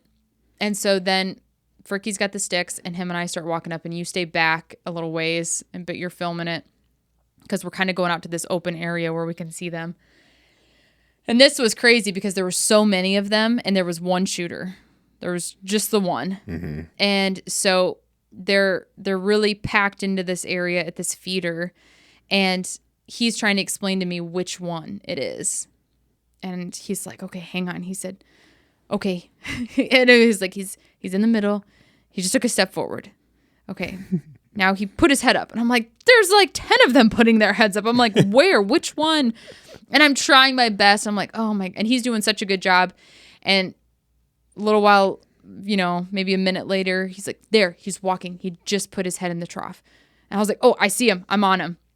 He's like, don't shoot. He's got some behind him. I'm like, okay. So I stay on him. And all of a sudden they like get spooked and they run to the tree line all behind it. And I'm like, shit. Well, there it is. He's like, just hang on. Just wait. We wait there. Feels like forever. And we're standing there and we've got the shooting sticks up and I've got the gun up on it. And I'm like kind of standing in a little bit of a hole, like not a big hole by any means, but I'm not on level ground, but I feel fine in my shot and everything. But I remember all of a sudden I started becoming more and more aware. I'm like, my foot is, I'm not even. And the sticks are kind of high. And so I'm in kind of an awkward position. And, but it was still fine. And so then they come back and we start all over again. And he's trying to tell me which one it is. Because I'm going to be honest, they all look the same to me. Mm-hmm. There's a whole herd of them. They're pretty far away. And so we go through it again and he's giving me all these cues like it's doing this, it's doing this. And I get back on it. And then again, they go to the tree line. I'm like, oh my gosh. He's like, just wait. And so the third time they come up. We go through the whole thing again. I was quicker that time too because I had already gotten a pretty good look at him because he was up at the feeding trough for probably well over a minute or so. And so I got a good look at him. And so that last time I was kind of able to pull him out. And he walked out from the tree line and there was other wildebeest around him. He's like, no, not yet. Not yet. He's like, stay on him. Do you have your shot? I said, yes. He's like, stay on him. Okay. I'm like, I'm going to do good. I will, I promise on this one, And I was a little nerved up because, the other shots with the wildebeest. And you're sitting there and now you're sitting here for quite a long time. Yeah. And also, mind you, like, they were really skittish and I didn't want to screw this up. So when I'm recording Ashley, I'm like off in the tree line. So because I don't want to be the one to fuck this up. So I'm sitting there holding this fucking camera out with my arm, like just almost straight out. I'm like waiting for it to take the shot. And then like, I know they're getting all skittish and weird and stuff like that, but they're still sitting there. So I'm like, I'm trying to move it. I can't hear what they're saying at all. So I'm like trying to move it. So I'm a little more comfortable. I'm squatting and I'm standing. I'm doing everything super slow. So I'm like, I don't want to be the one to fuck this up. Yeah, but I can't hear what they're saying. I'm like, why isn't she fucking shooting? All I can hear is them making noise, grunting and snorting and fucking banging around in a feed trough and stomping around. I'm like, fucking shoot, Ashley. My God. Well, didn't you say too, you saw me a couple times like go to put my finger on the trigger and then I would back it off. Until I get all excited. Like, and you had no idea what was going on. And then nothing. They were running. So he's like, stay on him. I'm like, okay. And then he's like, okay. And he's like, no, stop. And I almost did too, because another wildebeest went in the back, and I didn't know if there was going to be an opening. And then all of a sudden, he takes a couple big steps forward and is just like there. He's like, shoot him. So I take my breath and I freaking shoot him, and it felt really good. And he's like, go, go, go. And all the other ones run, and you shot. Yes. Yep. And he was like, let's get up there for a follow-up shot. And he had stopped at one point, put the sticks out to shoot him again. Real quick, did the wildebeest, after you took a shot, what happened? He went off a little bit. Okay. You didn't see him like drop or run or okay? No, he didn't. Gotcha. He went a little ways. Okay. Not far. And so he's like, let's get up there and do, he's like, get ready for another shot. Get ready for another shot. So I did. And I'm like, okay, I'm good. And so he put the sticks out, got the gun up, and then he moved again. He's like, we continue running up there, and then all of a sudden he stops. He's like, and he went down. We're like, oh my gosh. I'm like, holy shit. And we're still pretty far away. Like, and I hadn't been, I don't know, this is a big animal. So, and the impala, it was just different because we were sitting, we were, not moving around or anything. I wasn't standing there waiting. And so this was just hitting me a little different. And we start walking up and Fricky goes, he kind of sighs. He's like, you shot a cow. I'm like, what? And there were so many. And I knew there was only one shooter. I believed him. He was fucking joking. You fucking asshole. Like, don't do that. No, because wildebeest cows have horns too. Yes. So it's just like, oh my gosh. What the fuck is going on? Because I remember saying that too. I'm like, seriously? I'm like, oh my God. No.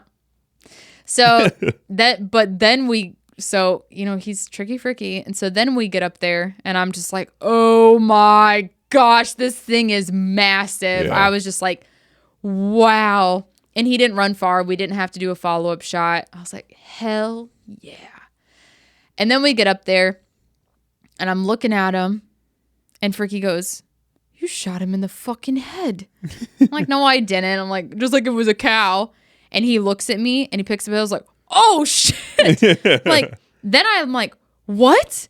I'm like, no, I did not shoot him in the fucking head. But there's a shot in his head. Right in between his eyes. Yes. Yeah. So let me back up real quick. So when you shot, he dropped. No, he didn't. That's what Fricky said. That's why he wanted to do a follow shot, because he thought you hit him in the spine because he dropped right away. And he went a little ways. With a headshot like that? They don't go anywhere. It's just lights out. He definitely moved because even when we walked up on him, the way he was laying, I remember Fricky. I wouldn't have been able. I remember Fricky saying like, he wanted you to get a follow-up shot because he thought you hit him in the spine, and sometimes like if you don't hit them like and completely sever the spine, they'll drop, but then they'll get back up. So he wanted you to do another follow-up shot because he dropped in his tracks. I'm not saying he went far, but I know he moved. Okay. I'm confident about that. All right. I didn't get it on film, so I can't see that because I didn't want to fuck everything up, so I was just filming you and taking the shot. I know he moved. I remember that. Okay. Anyways. Well, maybe. But I mean, you did it. You drilled him right in the fucking forehead. I couldn't believe it. He's there. So then I'm in between celebrating and like, holy fuck, I'm a terrible shot. Like, what the fuck? But he was dead. Yep. So I was happy accident. I was still celebrating. And this thing was so big. I was just like, oh, I cannot believe that I got this animal. So we took our pictures and celebrated and everything else. But then we were kind of sitting back, like they're getting everything loaded up and everything else. Like, I'm like, how did that fucking happen? I was beside myself. We were contemplating what happened and how that could have happened.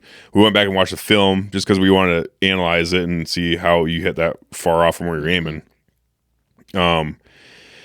And we were looking at it, like the trigger squeeze looked good. Everything looked good. Looked like the shot broke well. I mean, it didn't look like you slapped the trigger. We really analyzed your trigger squeeze because we're like, well, you could have done this, could have done that. We're thinking too, like we did just switch bullet types earlier that day too. And we're kind of like, well, like they shouldn't have been that far off. And everything else, like, generally when you're different bullet types, they can be off quite a bit. Bullet type to bullet type, but like that was like pretty far off. And then we started looking more into your shot, and then we realized like, okay, when you had your finger on the sticks, you had your support hand because we were watching your trigger squeeze. 9 times out of 10, if you have a shot that's off, it's because your trigger squeeze, right? But then we were thinking like, okay, well, if it's a trigger squeeze, you would have shot to the right, not to the left. And we're really analyzing trigger squeeze, and like, gosh, everything looks really good.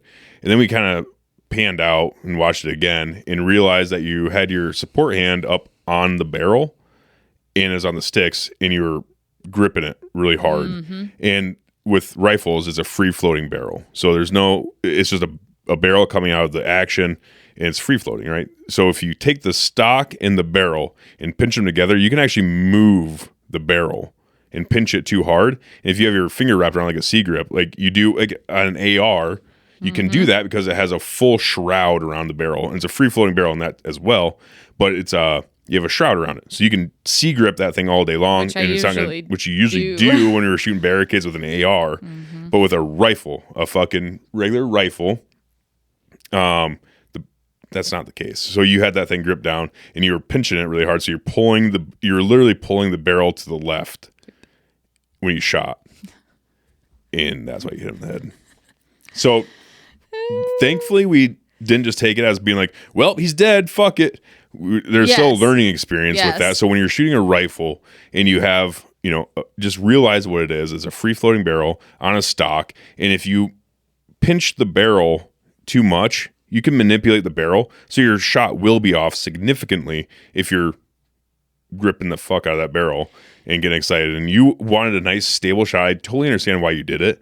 It's just that, with a bolt action rifle is much different than an AR-15. Well, and that was the thing too. So we ended up finding out because Jacob came up. He's like, do you guys know how long you were standing there? And Jacob, it probably felt even longer because he couldn't see what was going on. We were standing there for, was it 7 minutes? Or 14 minutes. Oh, 14. So, and I started becoming more and more aware that I'm like kind of standing in this hole. It's starting to get a little uncomfortable. And the shooting sticks he had were great, but we did end up moving them once too. And so that was one of the reasons I had my support hand where it was. It was just the positioning of how we were standing there. We had kind of moved them a couple times because the wildebeest kept moving in and out. And I was, if I remember correctly, my the bottom of my hand was kind of on the shooting stick too. I was trying to hold that front end there and keep everything, nice and steady, which ended up being the reason why it was not. Yeah. But, so yeah, we stood there a long time. So, but I do want to go back to that real quick, just with the barrel situation, because I think there's a lot of things that people can learn that are listening in. So I've seen it before where someone is shooting a bolt action rifle and they'll put if they're using like a modified using a natural piece that's out there, like a tree branch, right? I've seen people take their rifles and put the barrel on a tree branch and try to shoot, and then they're shooting high. Because once again, you have the barrel on a tree branch, or the barrel on a rock, or the barrel on your backpack, or something that you want to use for support, and they put the barrel on it instead of the stock. And that's why when you look at bipods, like if you put a bipod on your rifle, it's always on the stock. It's never on. You don't attach shit to the barrel. The only thing that should be attached to a barrel is if you get a certain gun that has a barrel band, and then you put your sling on it. But that's a complete different situation. You're not using the sling. It's like, yeah, it's not doing anything while you're shooting it. So if you use, something for support, like a tree branch or something like that, just make sure you're putting it on the stock. Don't ever fucking touch the barrel when you're shooting, because then your shot is going to be off. And thank God, with that mistake, it turned out the way it did. And yes. I'm getting it Euro mounted, which is going to look so fucking cool because it's going to have a hole through its skull. Yeah. And I'm pretty stoked for that. And just, with everything, all these stories, it's like, I had a lot of moments where I'm like, man, I'm concerned. I really don't think I'm that good of a shot, just in general and in life. And I was even getting concerned about what I do for work. I'm like, am I really not a good shot? Is that adrenaline that I haven't experienced it? Is it getting to me? There was a lot of things. So, going and analyzing all the shots and experiencing those adrenaline dumps and the nerves and all that. It's like, I learned so much and I'm super grateful for all of it. And like you said, we didn't just say, oh, well, don't know what happened. At least it's dead. Like I kind of obsessed over, I'm like, what happened? I need to know what mistake I made. And then we were kind of looking, at the ammo and stuff like that, where we're like, well, did switch. I'm like, is that it? Like, I'm not educated enough on that to know if that would, I'm like, that makes that big of a difference. And you're like, well, no. I've never seen it. I've shot a lot of rifles, and whenever I get a new rifle, I always buy multiple different brands of ammo just to see what that gun likes best. And I've shot lots of different ammo types out of a rifle, and the zero will shift a little bit. But yeah, that's drastic. Because Stuart brought that up because he's like, "Did you guys re-zero it when I gave you, the new ammo?" We're like, "No," and I was like, and I remember feeling a little bit of relief. I'm like, "Oh, okay, so it's an equipment thing," and I'm like, "But is that plausible that much? Like, that's a big fucking difference." I've never seen. That's why I didn't think it was the ammo. So I was like, "Fuck, I don't." And I was more concerned too with the confidence I had in that shot, because I'm like, if I have that high of confidence and it's that off, I need to fucking go back to the range and hit it hard, because something isn't right. And so, yeah, definitely a lot learned. But thankfully, with both the misses and stuff, well, I shouldn't say both misses. The one was a great shot. Just hit him not where you wanted to. Not where you're aiming, I guess. But the zebra miss, we analyzed that. Yep. We figured out what we did wrong. And then the wildebeest shot, even though he died there than a doornail, fast as fuck, still your point of aim to point of impact was significantly off. So we're like, what the fuck happened?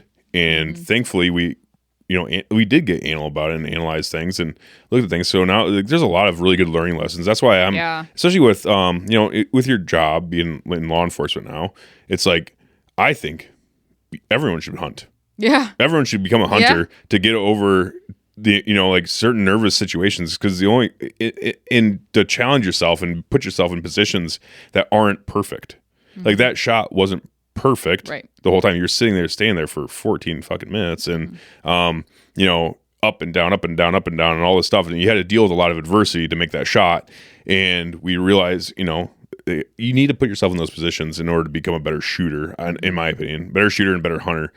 And especially in your job field, it's like it's good to put yourself in that position as much as possible, I think. Yeah. So I think like everyone that's in law enforcement or military, like y'all motherfuckers need to go hunt. You need to hunt. Y'all need to go fucking hunting and put yourself in hard, tough positions where you have to make decisions that are very heavy situations, because you're taking the life of an animal, and that's not a decision to be made lightly. And if you're going to take the life of a human being, that's even more so a decision that you don't want to take lightly, and you don't want to miss.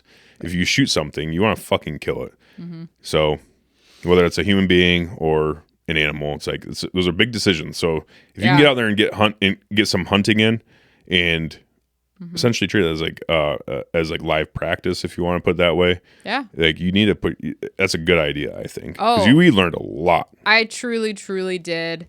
And yeah. And like even thinking back to that wildebeest shot that was just handed to me on a platter that I didn't take. I mean, I was definitely influenced also by the money aspect. I started getting scared that I was going to have to pay a bill and not have an animal. That's pretty big. I mean, it's even more stress, which is a good thing. Yeah. So like all things compiling or whatever. And so, yeah, I don't know. It was overall just such a great experience. I'm still I can call myself a fair weather hunter now. You won't find me out in the Iowa tundra or anything like that. But I'll definitely hunt again.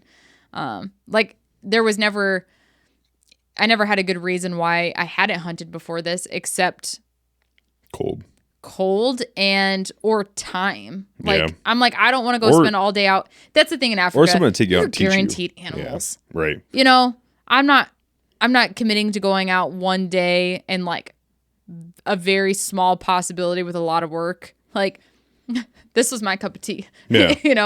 Let's just be real here. And I don't think because I remember we talked prior. I'm like, I don't know. Maybe this will just really open up something and I'll just have an itch from now on that I need to scratch and you'll find me out with you all the time. No. That's not going to happen. You're such a baby. I am. I will not. And that I hate I'm not going to lie. A little piece of me is honestly kind of happy though. Because like you got to go out, you got to experience it firsthand and get that that experience. So now you really truly do understand why I love it so much. Oh yeah. But another piece of me is actually kind of happy because I know of couples that they both hunt. You know, like the Bushacks, Rachel and Andy Bushak. Like they both hunt. They're both very avid hunters and both very serious hunters.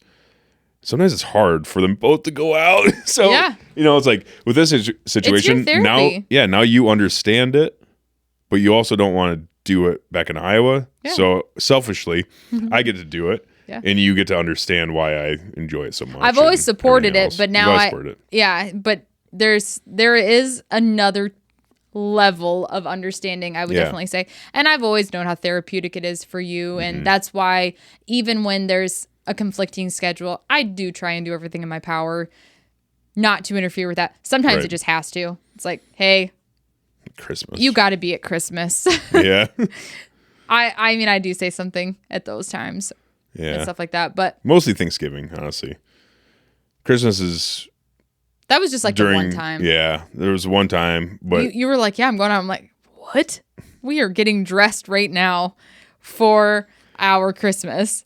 In my defense, like we won't be eating and doing all that stuff until after dark. So I'd be there after dark and whatever. But I guess whatever, it's fine. I get it. It was like 4 or 5 years ago. But still, it's like, come on now. Yeah, no, and it's I definitely, like I said, I've always supported it. I do have a better understanding for it now, and that is something where I don't want to go out there and be a fucking baby and ruin your therapy sessions. Basically, it's like that's you time. That's when you get to go out and do your thing. And I'm either going to have to do one of two things. I'm going to have to go out and suck it up and not ruin your time. And I'm not going to probably have fun because I'm going to be fucking cold and I hate being cold. Or I'm going to go out and it's going to show and I'm going to ruin a part of your time. And I don't want to do that either. So I'll stay home in the warm house doing my thing and you can go out and do your thing. And then every few years, we'll go to Africa and do it together. That's fine. And come home with all these stories. That's perfect. Yep. I think that's great. You're going to go to Wyoming bear hunt, though. I am doing that. Because it's springtime. To film, not to hunt. Yeah. But it's springtime. Yeah. So it's a little different. It's a little bit warmer. I got all my Huntworth gear. I'll bundle up. And I am... I know it is going to be a little chilly. You will be in the mornings. But it also was pretty... I mean, there was some cold days. 1 or 2 really cold days. Oh, that brings me back to the snake thing. So day 6 came and went, and day 7 we had nothing we were going to hunt. We had nothing left on the list, and we told Fricky the only thing we said if there's something management or, and there actually was something we were looking at. They were noticing signs of a wounded warthog somewhere, so we tried finding that. There was a wounded warthog. We saw it. Yeah. Off the truck. So there was a warthog that got hit, I think the week before we got there or something like that. And they couldn't find it. And then we were driving around and we saw it. And Fricky was like, let's go. We need to go kill that warthog. And I actually took a shot at it because we saw it from I took a shot at it from the truck. And that would have been the day before the wildebeest day. Actually, I took a shot at it and we tracked it for a little bit and couldn't find it. I missed. That was a really hard shot. He was on the. We were on the move. He was running, and he was running full bore, but he was wounded in the leg. I tried taking a shot. I hit just behind him, and I was like, "Fucking A!" I missed. But that sucked. But he's like that. It was a running shot. It's tough. But then the last day, we did go try tracking that warthog, and we tried getting on him, and we saw him one other time. I never saw him, but Fricky said he saw him. So we were really trying to find him and track him down. We were on his tracks for a while with the tracker, and we just he ended up getting out from off the property, and we just couldn't get back on him. So we basically spent the whole last day trying to find that wounded warthog, just because as management would have been free of charge because it's a management warthog.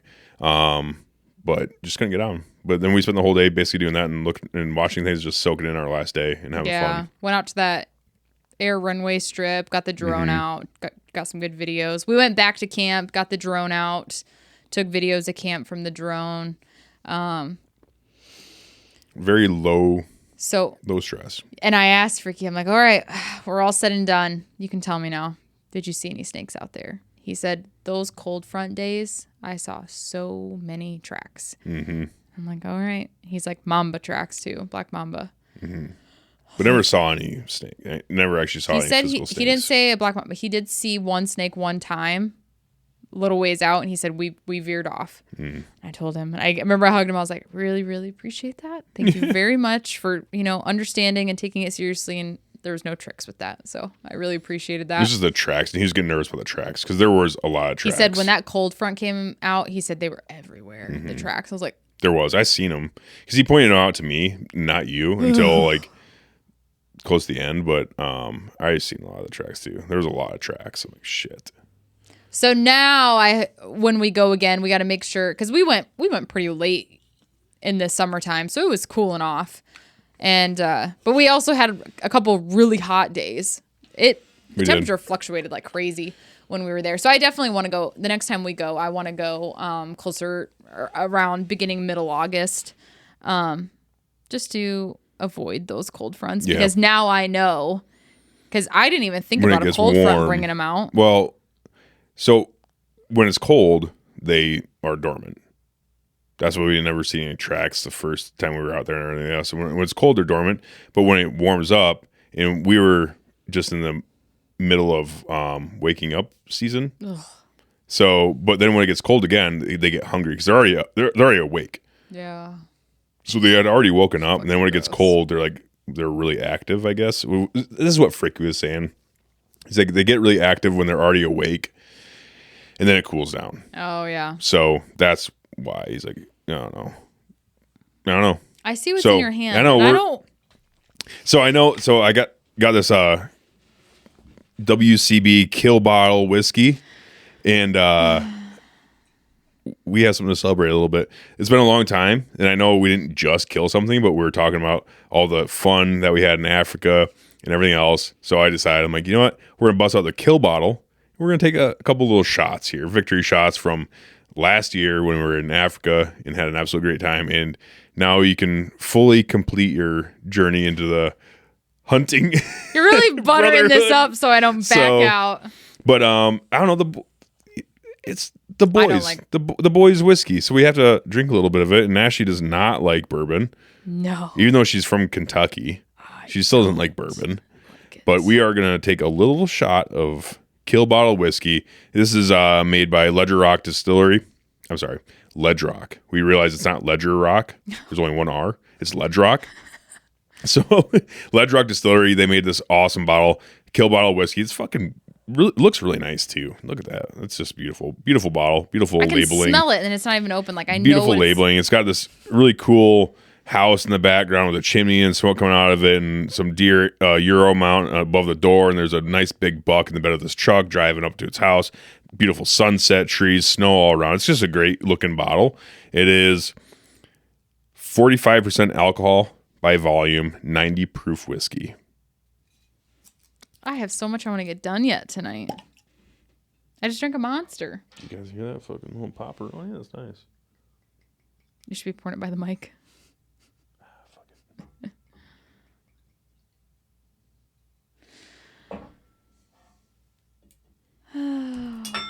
Whoopsies. Damn it. Well, don't try and get it. I just got it. No, definitely a trip of a lifetime again. We've taken 2 trips of a lifetime, I feel like, and there's more to come. And, you know, when it comes to Kyrgyzstan.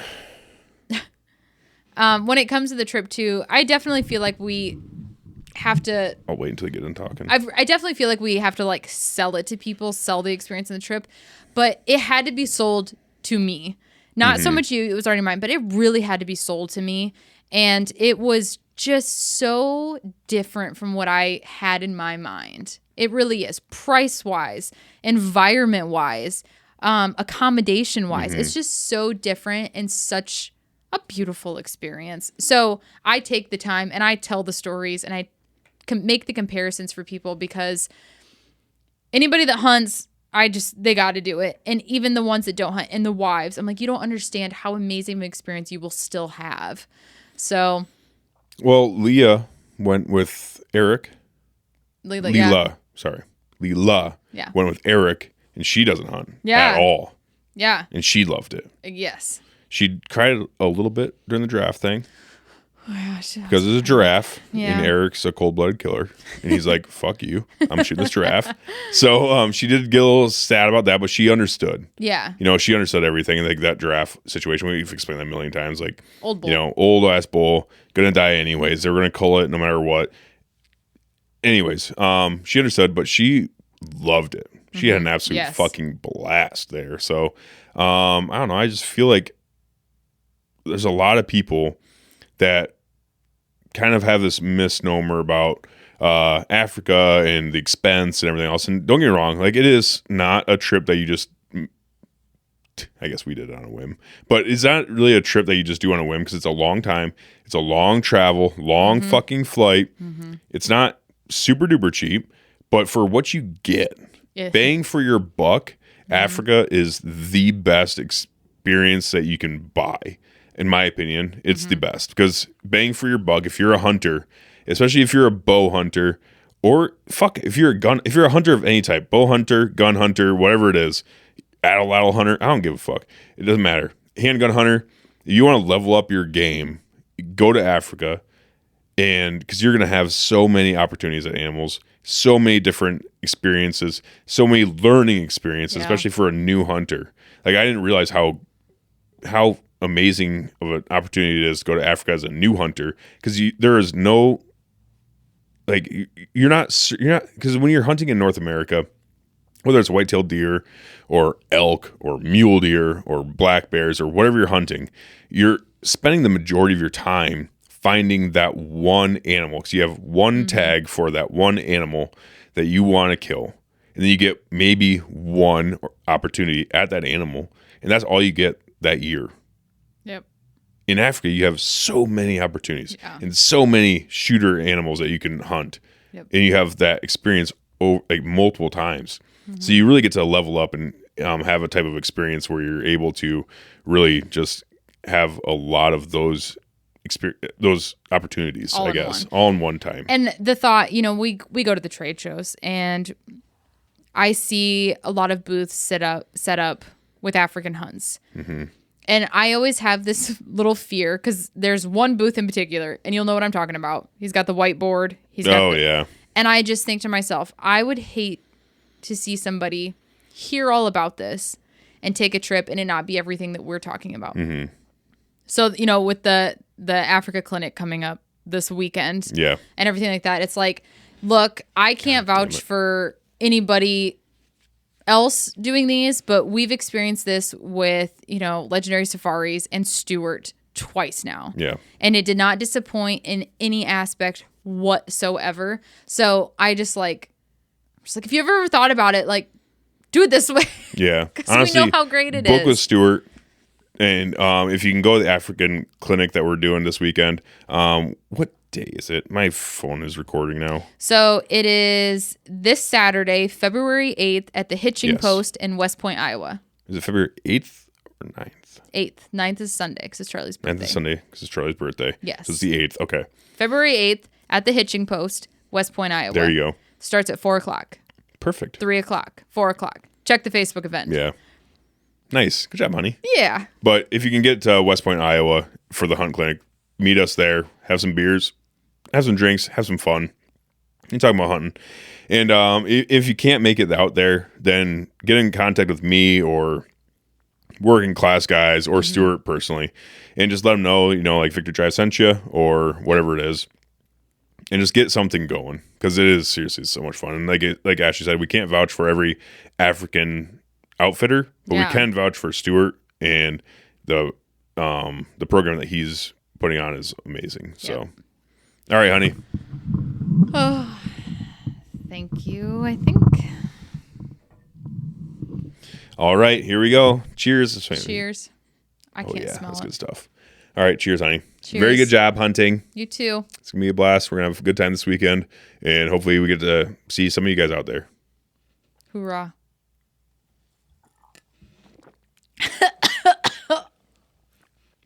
Oh. Ooh. Whew. How do people drink that? I have goosebumps from head to my toe. Look at my knees. Bad. Look at my goosebumps. Ooh, Ashley does not know how to drink whiskey. I tried doing the breath thing. It didn't happen. So I will say, Ashley's not a whiskey drinker. I tend to like whiskey a little bit. I'm not like a avid whiskey drinker. But I will say, this is really good for Sorry, guys. whiskey. Yeah, great bottle of whiskey. It's pretty potent. It's 90 proof, so it's not like a little baby drink. And honestly, taking shots is not really the way to drink whiskey. You want to sip on it a little bit, and everything else. But being the kill bottle whiskey, you gotta take a shot, take a little pull off that son of a bitch, and let it warm you up. Yep. So what I do when I drink whiskey is I take a little drink of it. Then before I do anything else, I'll blow out because it blows out all that like burning alcohol feeling, and then you can taste the whiskey. I like pecan whiskey. Yeah, and I'm not like great at like analyzing whiskey, but this tasted nice and oaky. Honestly, it had like an oaky taste to it. Maybe. Okay. I hope I'm right. A little woody. A little hint of whatever they say.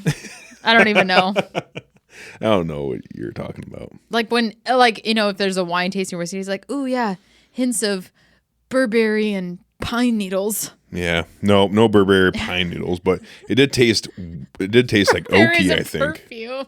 No, that's all I could think of. This is very like oaky flavoring. I think it's available for sale on WCB website, depending on where you live, right? Something like that. Yeah, you can buy it. You can buy it. Okay, here it goes. Distilled from corn, wheat, and barley, aged a minimum of 36 months. How long is that? 3 years. I think that's a rule with bourbon. I think it has to be aged for a minimum of a certain amount of time in order to be considered bourbon. I also know that in order to be considered bourbon, it has to be in an oak barrel. Do you remember that time that we... A white oak barrel, I believe. Had that at Boulder Tap House with Chelsea and Justin, and we did like their beer flight, and they had a beer that was, I don't know, put in a bourbon barrel. No. So this beer is a really stout beer, but then they put the beer in a old whiskey barrel, but that whiskey barrel, so it was used for whiskey, and I'm pretty sure bourbon has to be aged in a virgin white oak barrel in order to be considered bourbon. I'm pretty sure that's how it works. I could be wrong, but I think that's how it works. So then after every batch, that barrel is done because it has to be in a virgin barrel. So that they sell those barrels off to other people, and wineries really like one-time use bourbon barrels to age their wine in. So this, and then once they're done with their wine, aging their wine in that barrel, then they're like, who else wants to buy this? So this fucking distillery decided, like, we're going to buy the barrel, the third-hand barrels from this winery that got them from a distillery. So this beer was aged in a fucking bourbon wine barrel. And it tasted like fucking vomit. It was it's this tiny little, taster glass of it. And there's 4 of us, and we keep passing around trying to choke it down. And none of us could get. It's fucking disgusting. It was so bad. It was bad. I'm not joking when I say it tasted like vomit. Like if you were to puke in a bowl and then try to drink that. That's what it was like. It was disgusting. I've never tasted a beer I've hated so much in my life. Yeah, I've never had a beer that I don't like. That I can't. Well, there's plenty of beer I don't like, but I've never had a beer that I couldn't drink. I don't think we finished it. That little tiny thing. I don't think we did. Because it was fucking vomit, Ashley. It was bad. It was really bad. It was disgusting. It was really gross. I can't stress it enough. Like, that was disgusting. Yeah. I don't even know where to go with that. Because bourbon's not gross, though, unless you don't like bourbon. But if you do like bourbon, it's good bourbon. There you go. What Jacob says. All right. Was there anything else we had to hit? No, I think this is probably a really good recap on Africa 2024. Yeah. And we might possibly be going back in 2026. So we'll see what happens there. Charlie wants to go real bad. Yeah, what an experience that would be with her. It would be. And she'd be old enough at that point. I was a little too nervous this last roundabout with her being 12. And just because we wanted to switch it up. We wanted a gun hunt. We hadn't experienced that. We hadn't experienced the stalks. Now I know what to expect. And I definitely stand firm on, I wouldn't wanted her to go for that round because she wasn't even sure if she was ready for that. And so I think she'll be ready in 2026. We're going deer hunting this year. Yep. This next year. So 2025 season, we're going to go deer hunting with her. Yep. It'll be a good time. Yeah. Okay. Awesome. Great break. Yeah. Hope to see you guys all at the Hitch Post.